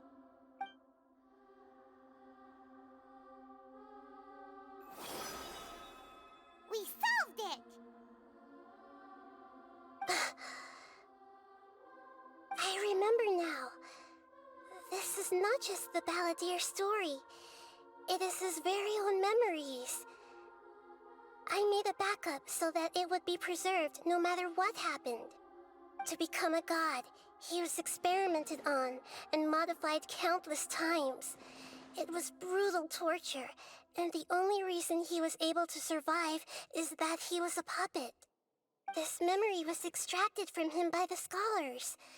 Presumably, they kept it to have something to defend themselves with. Creating a deity was just the first step. Some of them wanted to be able to control it. That's why they backed up his memory for later use. I buried it deep inside one of my own dreams, and then hid it inside an allegorical story so that it wouldn't be altered. It's hard to believe that this person really existed, let alone that he tried to get rid of us on more than one occasion. Paimon has no memory of him at all. He completely vanished like a puff of smoke. The Balladeer agreed to help me look for information about the Descenders, and although he was unsuccessful, he still helped you. Before he vanished, he confirmed an important detail, that Conria was where your twin first came into this world. We still don't know how the change to Irminsul will affect the senior ranks of the Fatui, but in all likelihood, they won't even remember their own Harbinger.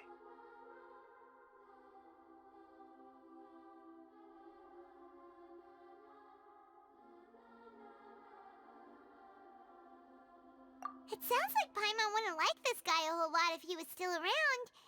But still, Paimon doesn't like the way it all ended that much better. This is why wisdom alone cannot answer all our questions. We look, we see, and we comprehend, but the question still troubles us. So the answer is not everything. People yearn to find the truth and then conquer the troubles they face. When you give someone the truth, you give them a chance to choose their own destiny. To others looking on, this may seem like a pointless endeavor, but for him, the chance to act on his desire to disappear must have meant a lot.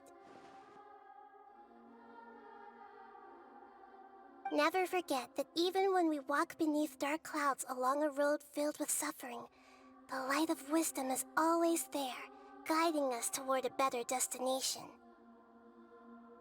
And that is what you have been doing all along. Yeah, Nahita's right. Cheer up. How about we go get something to eat? We can pick up this heavy conversation again later. Good idea. Paimon, why don't you take her out for a walk to clear her head? You got it! Come on, Traveler! You need to get out of your head for a while. You'll feel much better after taking a walk. Let's go get a snack from one of the stalls in the Grand Bazaar! That'll be sure to lift our spirits. It must be really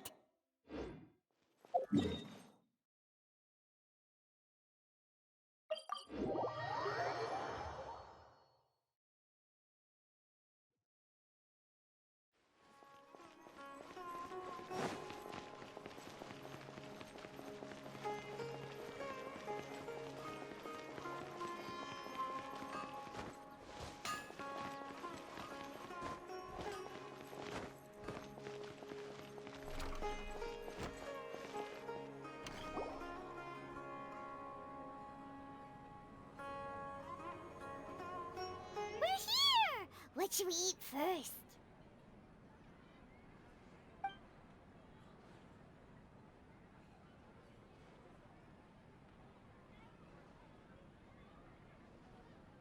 Hey, are you gonna answer or what?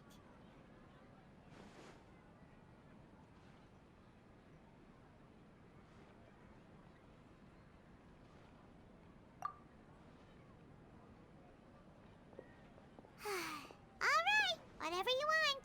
Well, Paimon will be right here when you figured stuff out. Then we can get something to eat.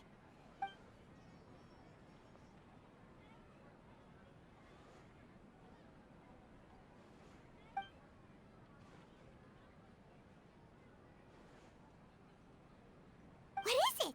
Have you figured it all out?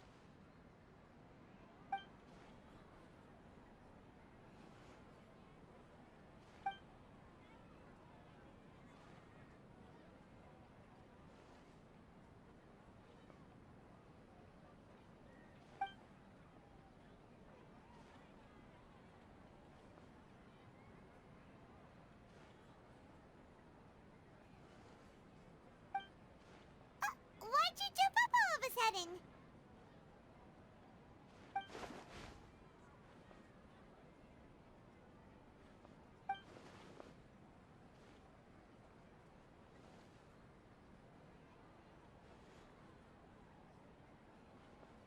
Excuse me, boss. There seems to be a small problem with the last bill. Look, here.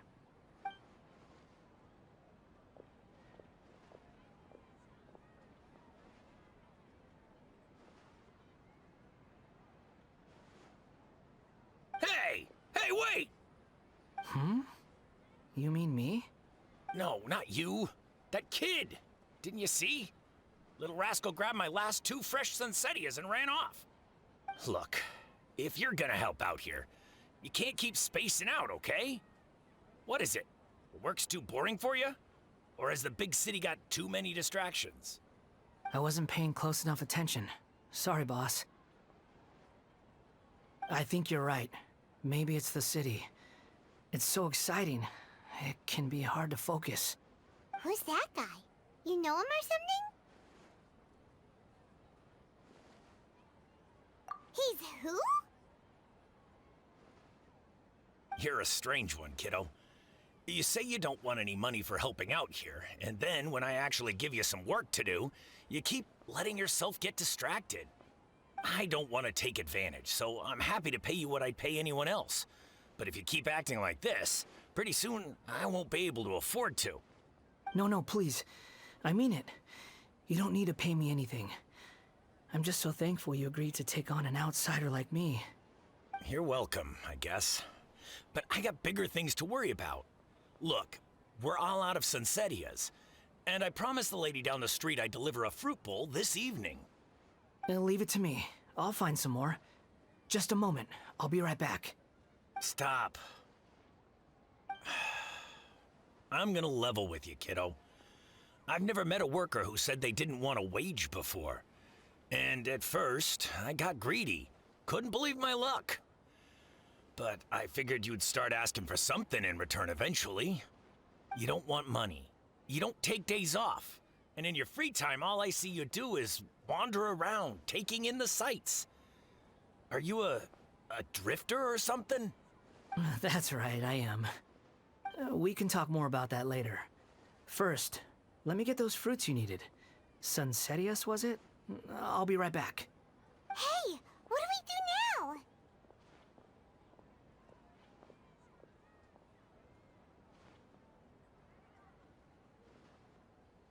Okay, stay out of sight. Don't let him see you.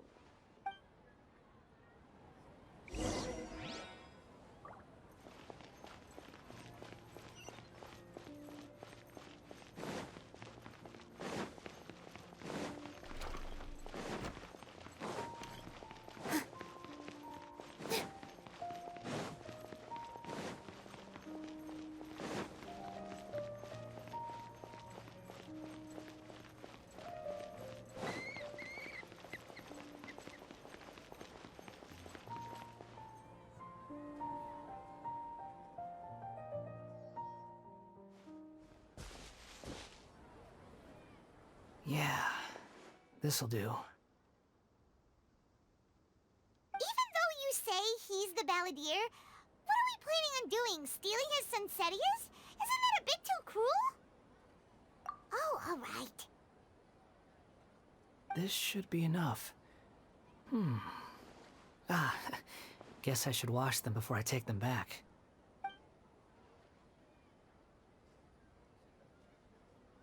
Huh? You two over there. Is there something I can help you with? He spotted us! You've been following me all the way from the city. I'd have to be blind not to notice. Have we met before? No, we haven't met. But you know me? I have no recollection. Are you absolutely sure? Sorry, but I just can't take your word for it.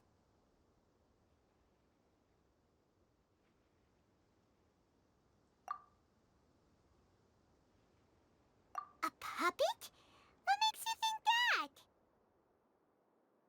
Huh? You were right! The look on his face!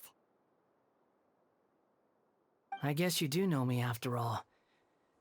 That is not something I share with a lot of people. Look, I'm just a wanderer.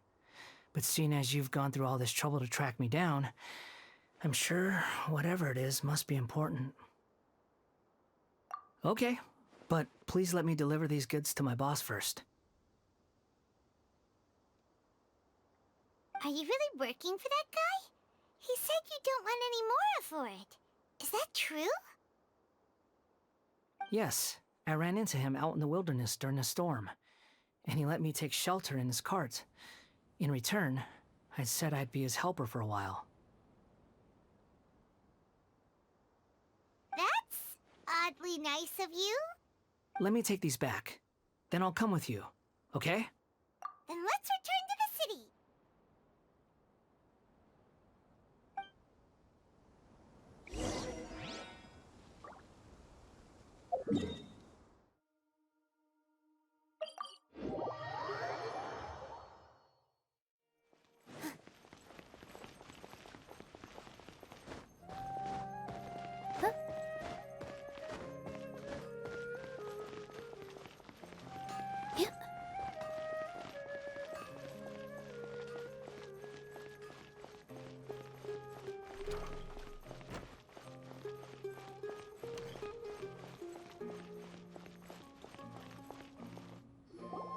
Here you go, boss.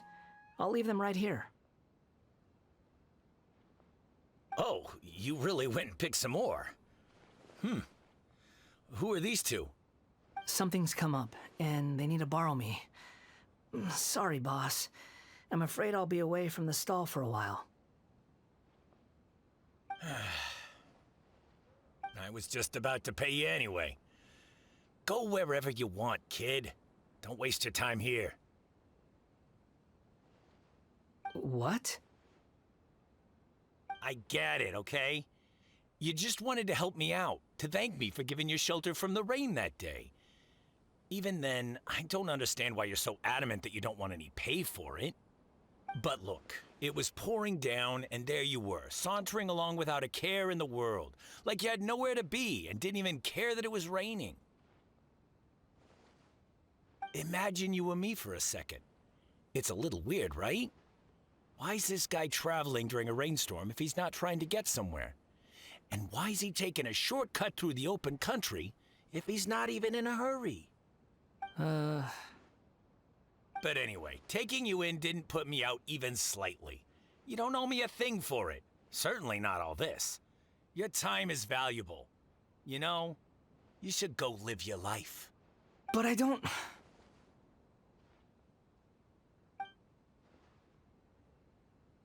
No, you're right.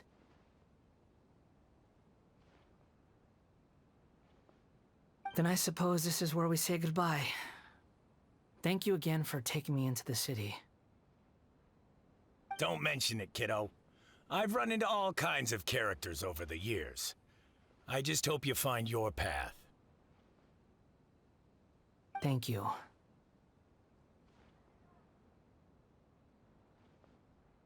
All right, done. Thanks for waiting for me. We can go now.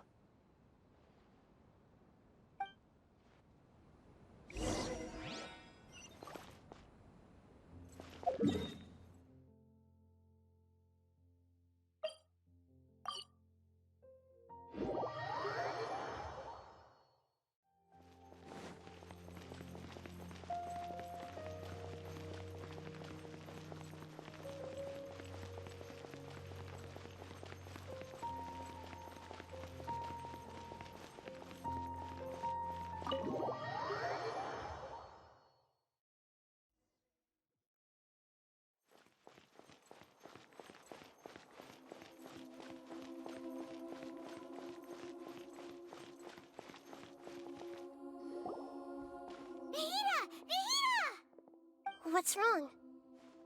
Huh? Are you? Hello. I do apologize for the sudden intrusion. We found this guy in the street, but he doesn't seem to remember anything. So, yeah, quite an eventful walk.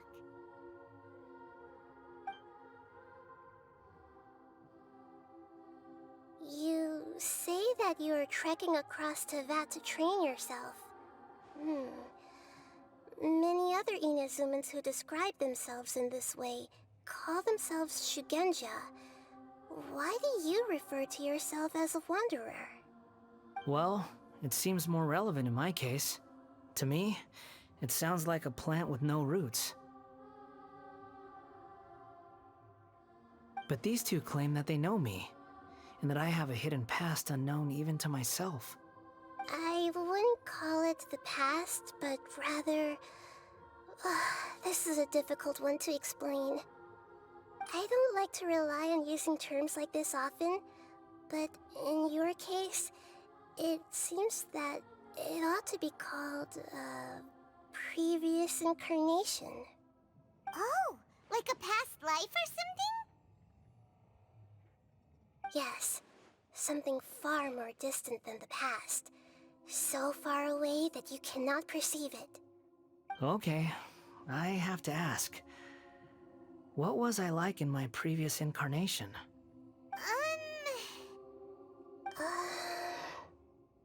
Oh, okay. I see. You want to tell me, but you can't bring yourselves to say it. Looks like I didn't have the most wonderful existence in my previous incarnation. If it's that difficult to talk about, I have no doubt it will be just as difficult to hear, but I'll be able to handle it. Please, tell me the truth. Is truth something you care a lot about? Yes. Then I'll be straight with you. In your previous incarnation, you did many things that would be considered evil. You nearly died because of what other people did, and many died because of you. As a non-human being, you hated gods and humans alike. You drifted from place to place, never able to settle, even where you found status and identity. You adamantly believed that you were missing a heart. Actions rooted in persistence sometimes bear bitter fruit. Sometimes, you have to let parts of yourself go, or you'll never be happy.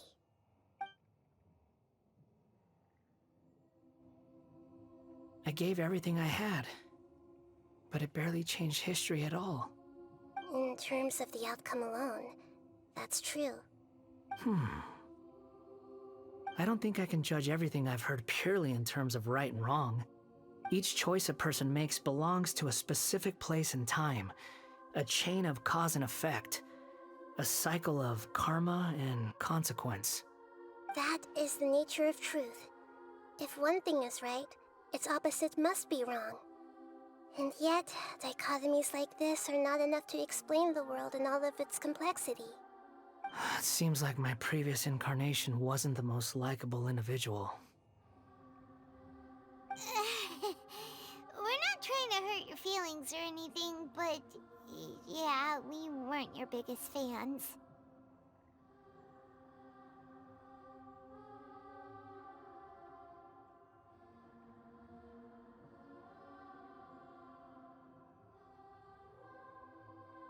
If we were enemies, why are you trying to help me find the truth? This is so frustrating! This guy's supposed to be our arch enemy, but now he's just some random stranger we met on the street! He's got so much to answer for, but we can't make him talk because he doesn't remember anything! What a weird situation. Lesser Lord Kusanali, as the god of wisdom, I trust that everything you told me must be true. Yes, it's all true. I can even show you the memories themselves, if you're willing. Please, I want to see them for myself. I want to experience my own transgressions. Even though it will cause your present self great mental anguish? I'm just a puppet, with no heart and no name. There is nothing in this world for me to cling to fill the void within me. Except maybe these sins that can never be undone. Very well. As you wish. Wait, shouldn't we go with him? This one's kind of on us for bringing him here. Don't worry. Whatever danger I might face, it's my burden to bear. Traveler, could I ask you to supervise him on my behalf?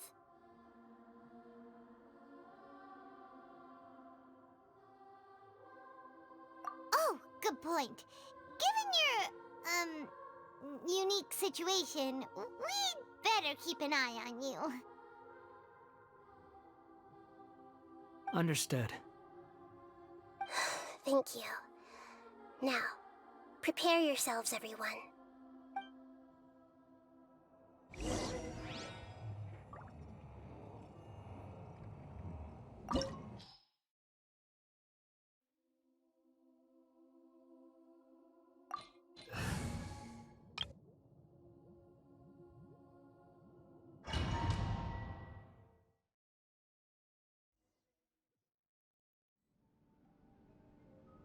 This looks like Inazuma. Right now, you're in a dream I created using information extracted from your memories. These memories will show you the raw truth, but be aware that enemies may react just like in the real world. Please be careful. Sounds like an immersive experience. It's a good thing we came along. You don't need to do this for me. I don't deserve your protection. We never give up halfway. Well, we had to once, but that was your doing. All right. Thanks. Wanderer, this is the Shake Pavilion. In your Balladeer incarnation, this is where the Electro Archon placed you after your creation. You had a great many memories here. Is that because this is kind of like his birthplace? You could say that, in a sense. You'll see why shortly. I hear footsteps. This place is huge. I can't believe the landslide didn't fill it in. I wonder who built it. The Crystal Marrow Miners? No, there's no way. Look at this exquisite construction work, and so well preserved, too. No mining crew would be capable of this. There's someone passed out on the ground. Who are you? You're awake. What happened? How'd you get stuck here? Are you injured? Huh. Not a scratch. And these fine clothes. Who are you? This man is Katsuragi, deputy to Torichio's adopted son, Mikoshi Nagamasa. He found the Balladeer in Shake Pavilion and took him back to Tatarasuna. And the rest is history. Well, it used to be. In the original version of events, Katsuragi was ultimately killed by Nagamasa. Let me get you out of here. Our people are nearby. Hang in there. During the Tatarasuna incident, Niwa was murdered by the doctor, disguised as a mechanic. The Balladeer, then known as the Kabukimono, disappeared not long after. As the second in command at Tatarasuna, responsibility for what had happened fell to Mikoshi Nagamasa. But Katsuragi had sworn lifelong loyalty to Nagamasa after the latter had once saved his life. At Katsuragi's insistence, Nagamasa killed him to put an end to the Tatarasuna incident.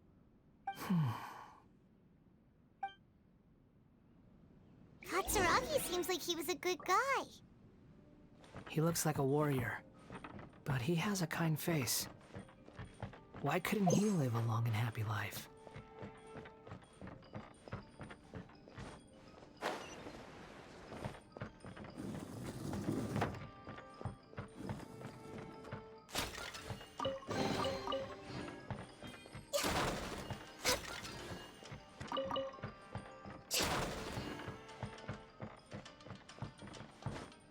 Nagamasa, I found this young guy in a cave sealed off by a landslide. He doesn't remember his name. Well, we need to call you something. I hear the workers are calling you the Kabukimono. That's fine with me. Katsuragi, report to Niwa. Tell him we have someone new joining us.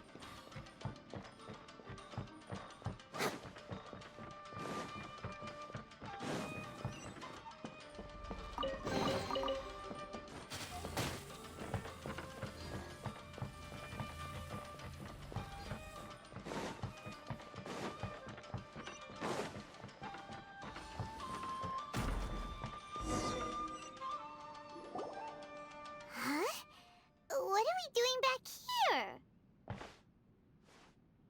Whoa, this is where you were born? It's pretty, but there's nobody here. I was abandoned, like you. I lived here for a while at first, but there's nothing for us here. We can't stay. Okay. I heard my mom and dad used to make swords, but the factory manager died, and then my dad got sick.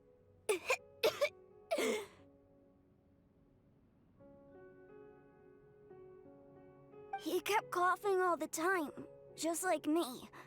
Then Mom started coughing too. But you can't. You promised me. Yup, we're family now. We're gonna be together forever and ever. This child didn't have a name. Or rather, the Balladeer didn't know what to call him. His father died before he could name him. After his mother died, The child stayed in their straw hut alone. Some of the neighbors helped to raise him. After leaving Tatarasuna, the balladeer ran into this child who didn't have a name, just like him. They made a promise to live together. What happened to the child then? He died from his illness while he was still very young. The balladeer came home one day and found that he had stopped breathing. Hey! What's wrong? Say something! You promised me we could be family! You're no different from Niwa and all the others. You betrayed me too.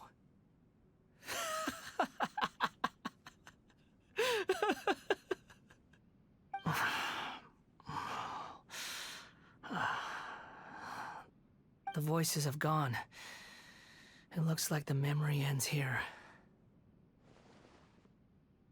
Let's keep going.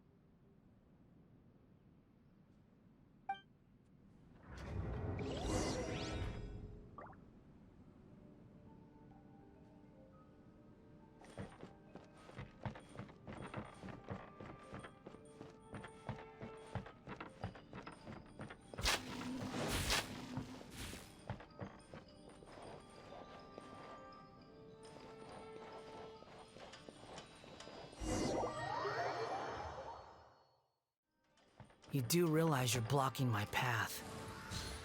I come not to obstruct you. I've been waiting. What you are truly is a weapon. One wielded with an iron will. Or you could continue to drift aimlessly. Are you trying to win me over? Long-fated rebellion has begun. Why not take your place at the banquet and join those who shall feast?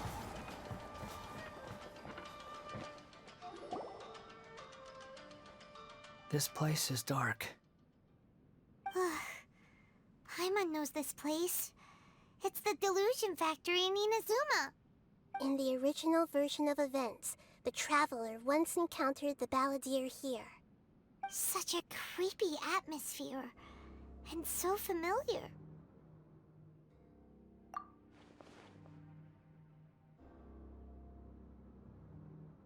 Hey, look over there! Well, well, my fair lady.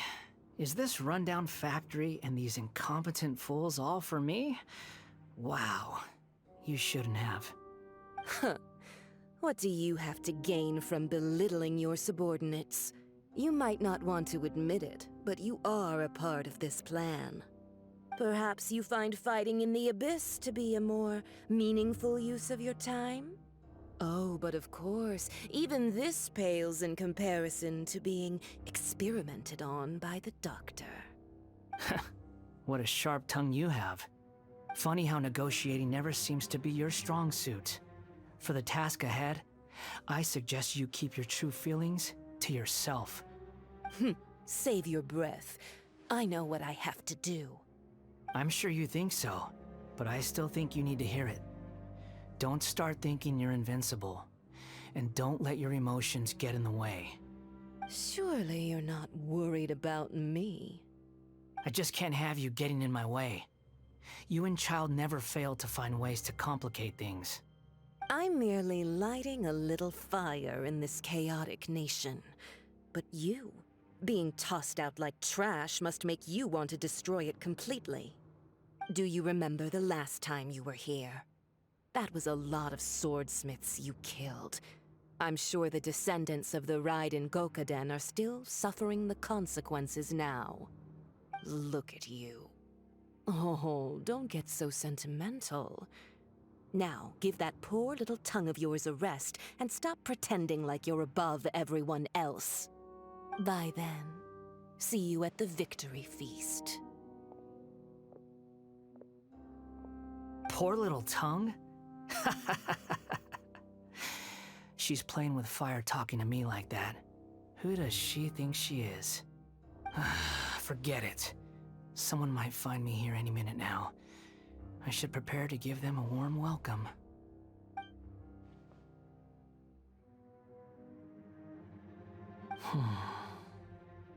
The plot does not end here. There is more of this story to come. Wanderer, are you able to continue? Yes. Please don't worry about me. Why are you staring at me in silence? Can't you think of a nicer way to express yourself? I'm under no obligation to be nice to you. Besides, I thought nothing mattered to you except results in your own interests. Isn't that right, witch? Muddle-headed puppet. You're only number 6 because you can take more abuse than other humans. Do you really count that as an asset? You're about as much fun to be around as a raging inferno. But before we murder each other, it'd be best if we finish our duties.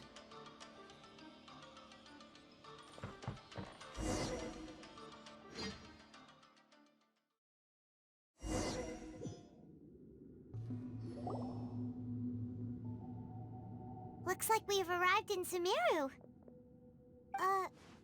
Is that? Considering that Amorta's sage, Nafis, refused to join this project, I'll take part in the experiment in his place. Welcome. I look forward to a fruitful collaboration. When do we start? You seem impatient. You should know that becoming a god is far from a trivial affair. The biological transformation is a lengthy process. As such, I too would recommend that we commence as soon as possible. In the event that a successful connection is established, his body will become permanently bound to the machine, and he will be unable to move independently of it. Nothing worse than what I've been through before then, Doctor. You were the most resilient test subject I ever came across. Thanks to you, I was able to garner a great deal of information. Alas, after that, you were under orders to remain in the Abyss. We barely saw each other, and it became difficult to further refine the knowledge I had gained. That was gracefully worded. Ever wonder what they think if they knew that nothing matters to you, apart from your crazy experiments? I suggest you speak to me in a more respectful tone, Scaramouche. The mere fact of your utility does not make you indestructible. The doctor again? That was uncomfortable to watch. That person gives off a very sinister energy.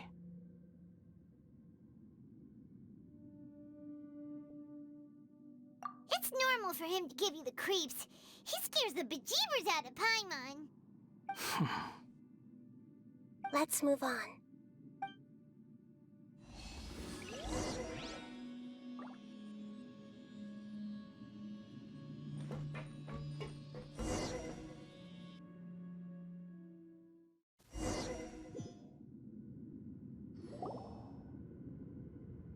You're a god.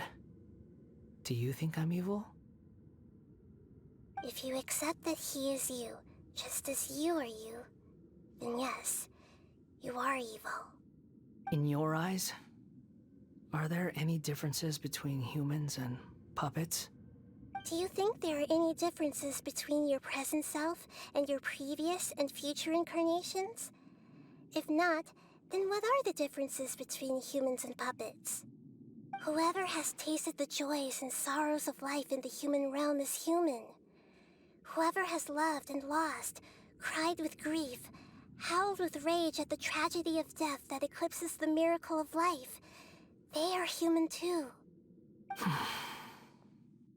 I've seen enough of my past. If possible, I'd like to reclaim the sins that are mine to bear.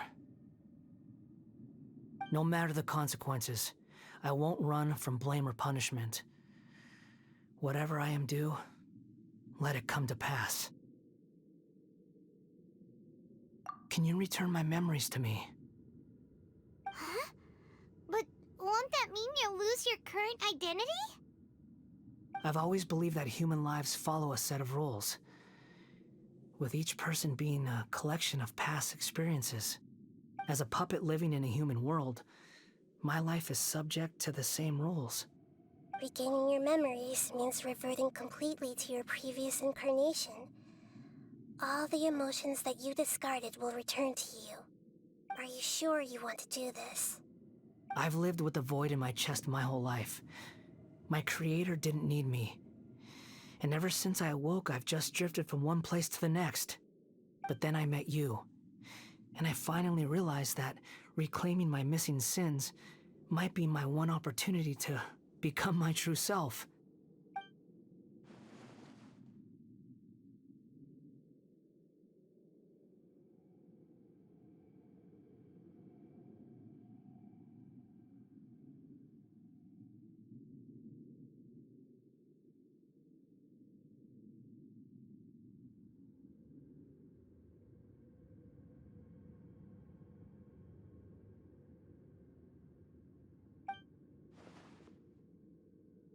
I've always felt I have an innate tendency to yearn for something more, in a way that goes deeper than for most people. But for all my soul-searching as a Shugenja, I've never fully understood it. Looking at it now, it seems that I brought this curse upon myself. So I beg you, grant me this opportunity to gain a purpose.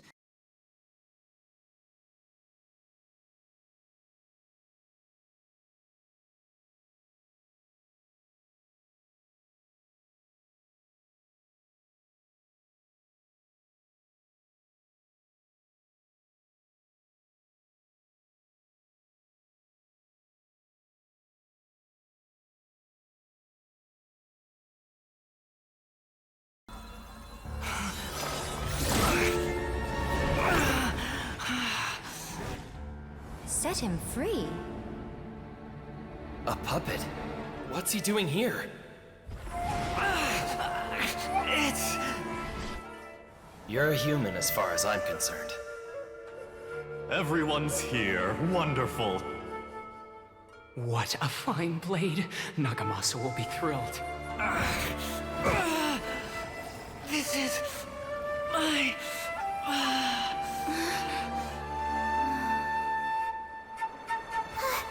Is he alright?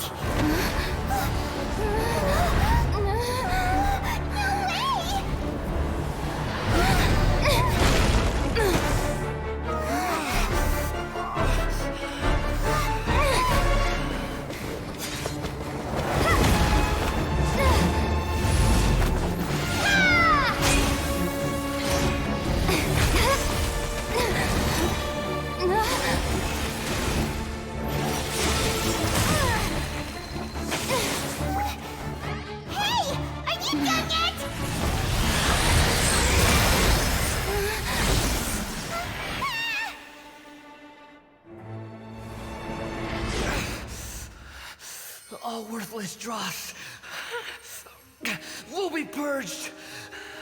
That's why this won't be the end.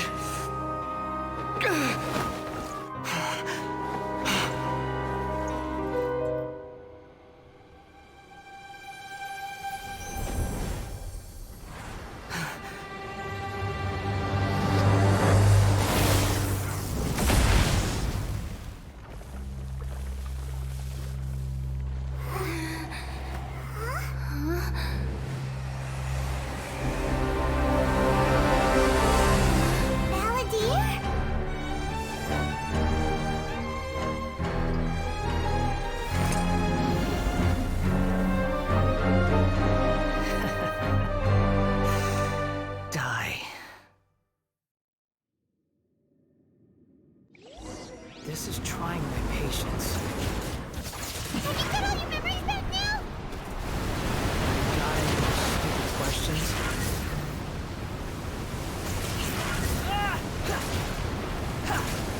Insignificant past! Swallow the fury.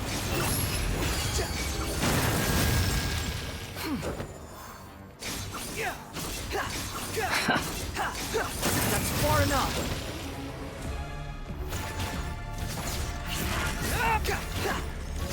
At my command, You shall fall!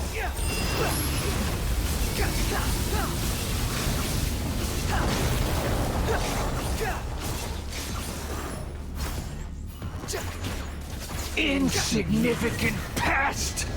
Squall Fury!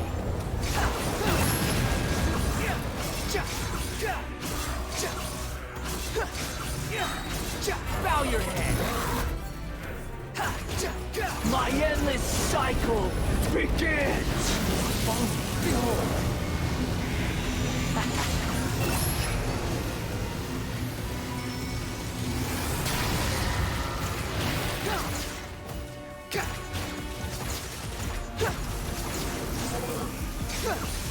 Perish!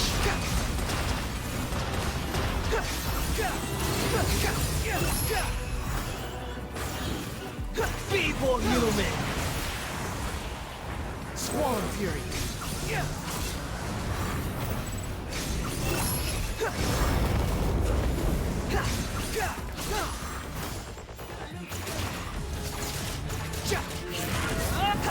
Churn!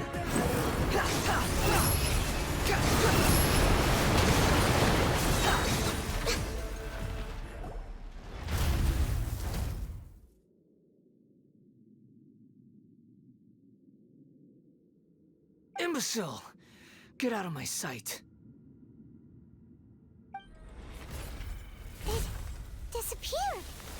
Did we win? What did you expect? I'd never lose to that. There's the tone of voice again. You're definitely back to your old self. Wait, but it was you inside that thing too! What have you got to be smug about? Sorry. I'm harsh on myself and everyone else. Just the way I am.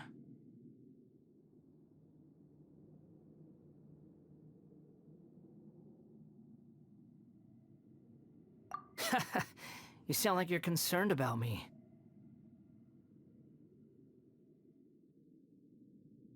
But don't worry. Thanks to you, even if I didn't change a thing, at least I now know the truth. The memory recovery seems to have been a success. This dream has served its purpose. Come on. Let's continue this outside.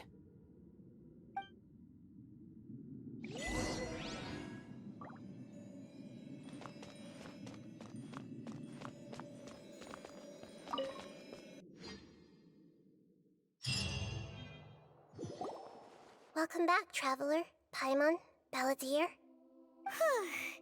It feels like we just went on a really long journey. Paimon's exhausted. You don't like being addressed by that name? It's fine. But I was just thinking, I should probably change it. After learning about everything the doctor did, there's no way I can carry on using a name connected to him. I'm not planning on returning to the Fatui, and they wouldn't take me back anyway. Recent events will have affected a lot of people, and they might not even remember who the Sixth is. So, you're quitting the Fatui for good?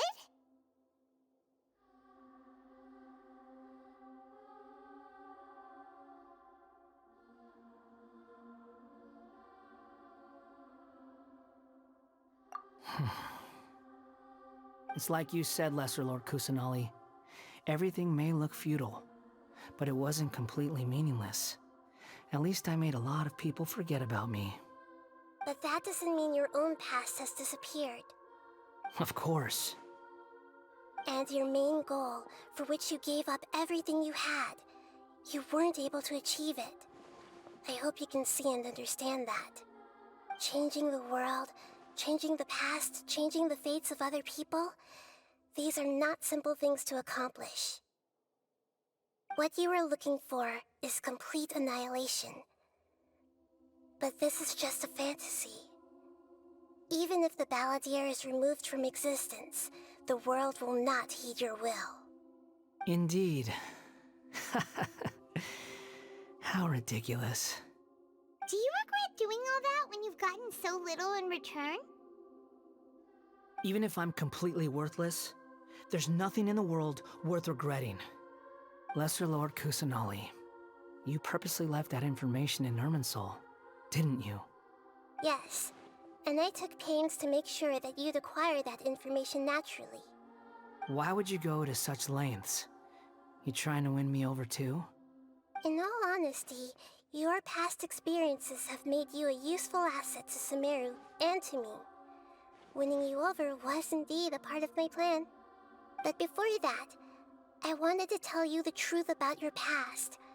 If all I wanted to do was use you, then I'd be no different from the doctor. Very clever. I guess you could say that's one of my virtues. Utility to others is what gives me worth.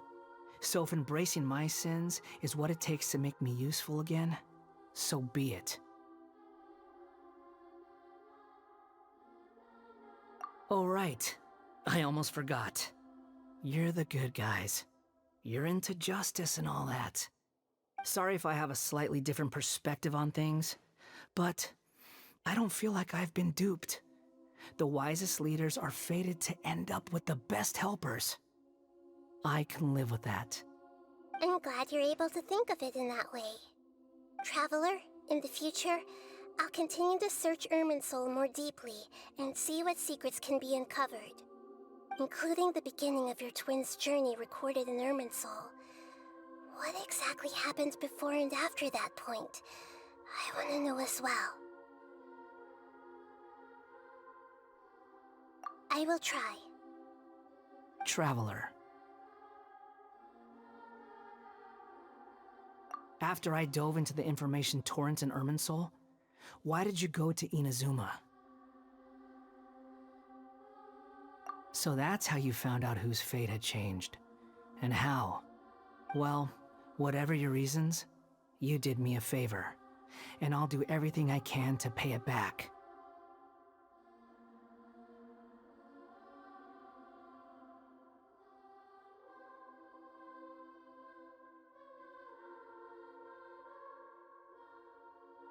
Borrowing and returning are the only real relationships between individuals. I'll balance the books one day. Don't you worry. That's not true. A relationship between two people is not simply a ledger that can be reset to zero. I think deep down you realize this. People who show up in your life don't just evaporate like water drops and leave nothing behind. There is no such thing as balancing the books. Some things in this world can never be brought back, and they can never be changed, which is why there is emotion in the human world. Everything that you feel is real and lasting, and whatever is missing in you will not be made whole. To be human is to live with imperfections. You can choose whether or not you want to be human.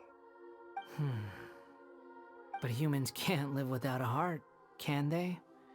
Anyway, I gave up trying to become a human a long time ago. You understand what pain is perfectly well, even without a heart. You're just bearing your feelings. The past is set in stone, but you can keep moving on. And the longer your future lasts, the shorter your past will become, until one day, it is but a tiny fraction of your life. Sounds like you've got a future planned out for me. Everything's ended up being pretty darn complicated. Paimon doesn't even know where to start, but the most important thing now is that you need to follow Nahida. Otherwise, all our efforts will have been for nothing.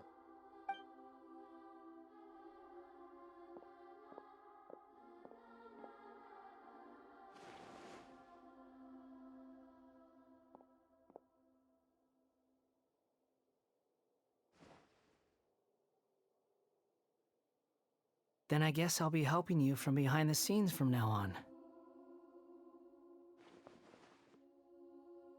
I'm glad that you've accepted our proposal. Why don't you choose a new name to celebrate? Ooh! Paimon wants to pick an ugly nickname for you, too! Why? Because Paimon still doesn't like you that much. Then I hope we don't see much of each other in the future. A name is life's first gift. You didn't say it out loud, But I know that's what you're thinking. The Traveler and Paimon have helped you a lot. If you can't decide on a new name, maybe you can ask them for ideas. No! Paimon only does nicknames! If it's a serious name you're after, it's all yours.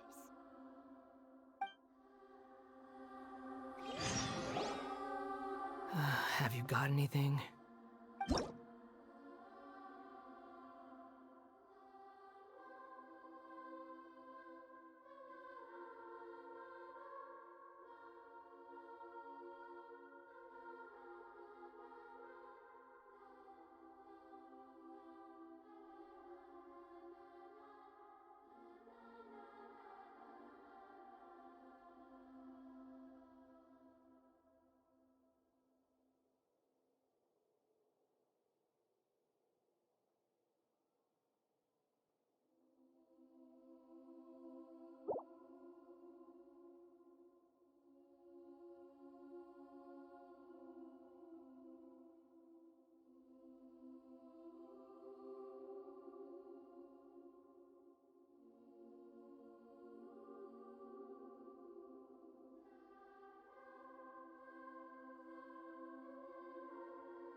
Are you sure?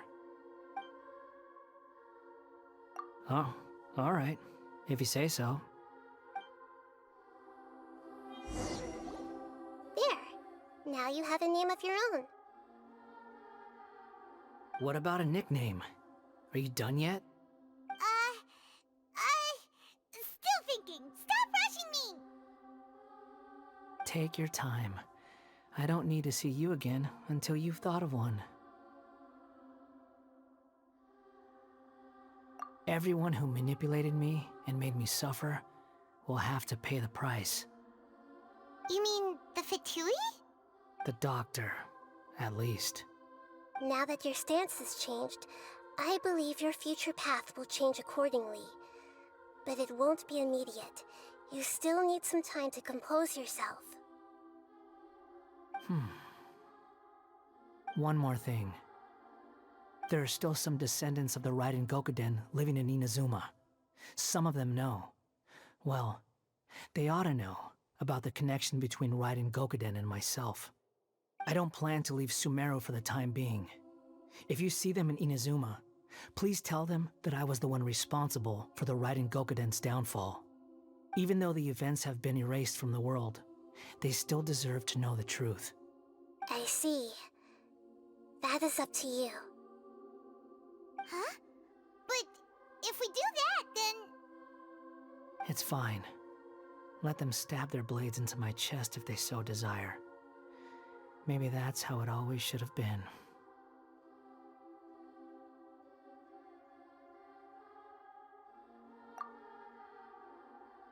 What's that look for? Don't make that face. I know what I'm doing. That day will come. Alright, we're done here. Goodbye, wise deity. And you too. He's gone. What he went through today would have been like living an entire lifetime in an instant. He'll need some time to calm down. Yeah, true. But even so, after everything that's happened, he doesn't seem quite as fierce anymore.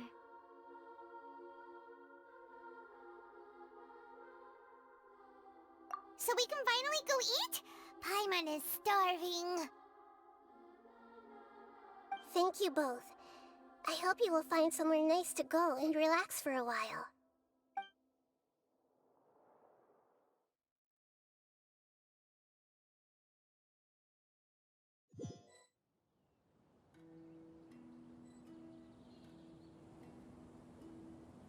I've got it! I can end my novel with some words from Mikoshi Nagamasa. You mean because everyone else in the story is dead? Yeah, I heard that Mikoshi Nagamasa died at a ripe old age. He's the perfect fit to be the narrator of the epilogue.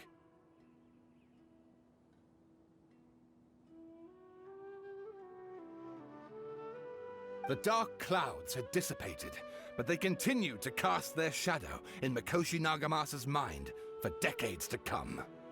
Then, one night, as an old man, he had a dream.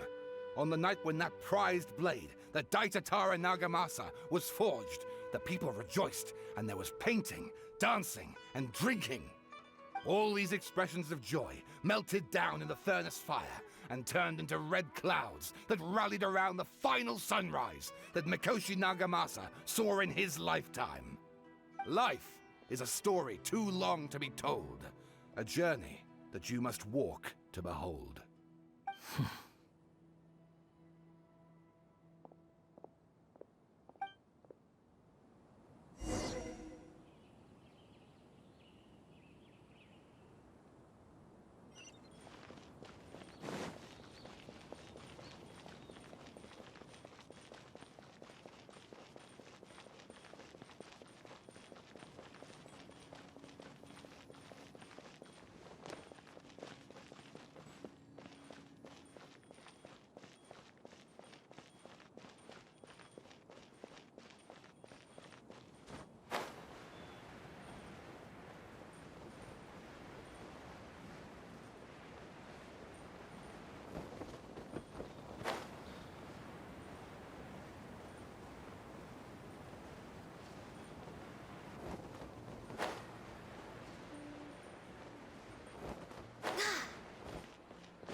It's about time we had a break.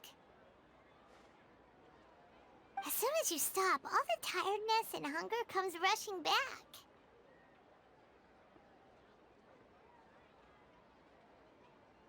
Wow, great! Huh? Look at the vase.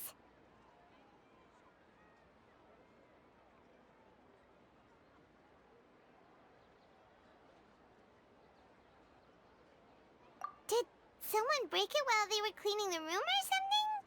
But Paimon doesn't remember there being a cleaner.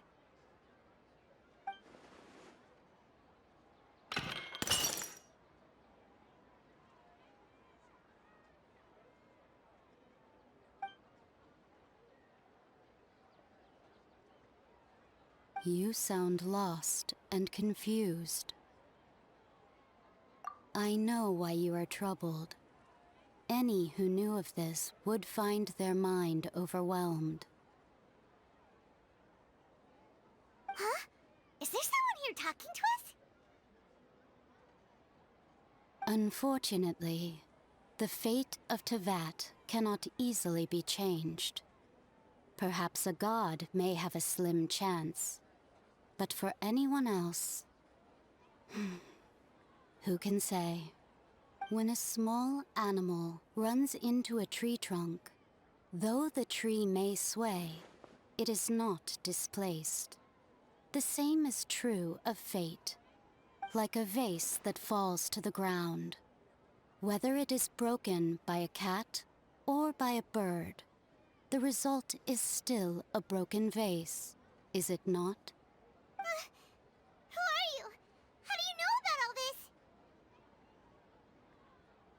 History does not change easily, but human hearts can.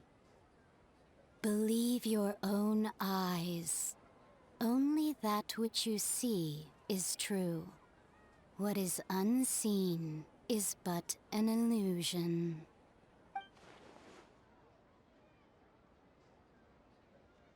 The voice has disappeared. And who the heck was that? And what were they doing coming out of nowhere and saying all that scary stuff?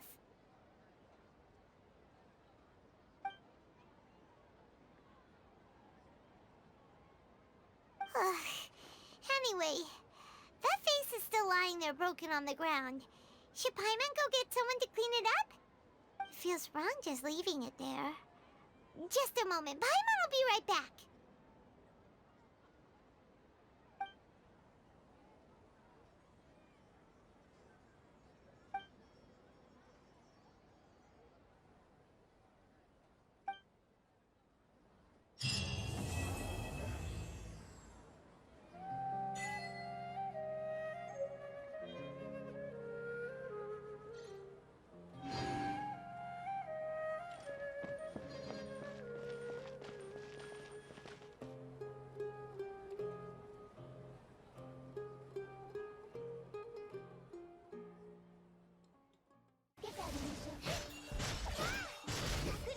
Hey there everyone, thank you for watching this episode.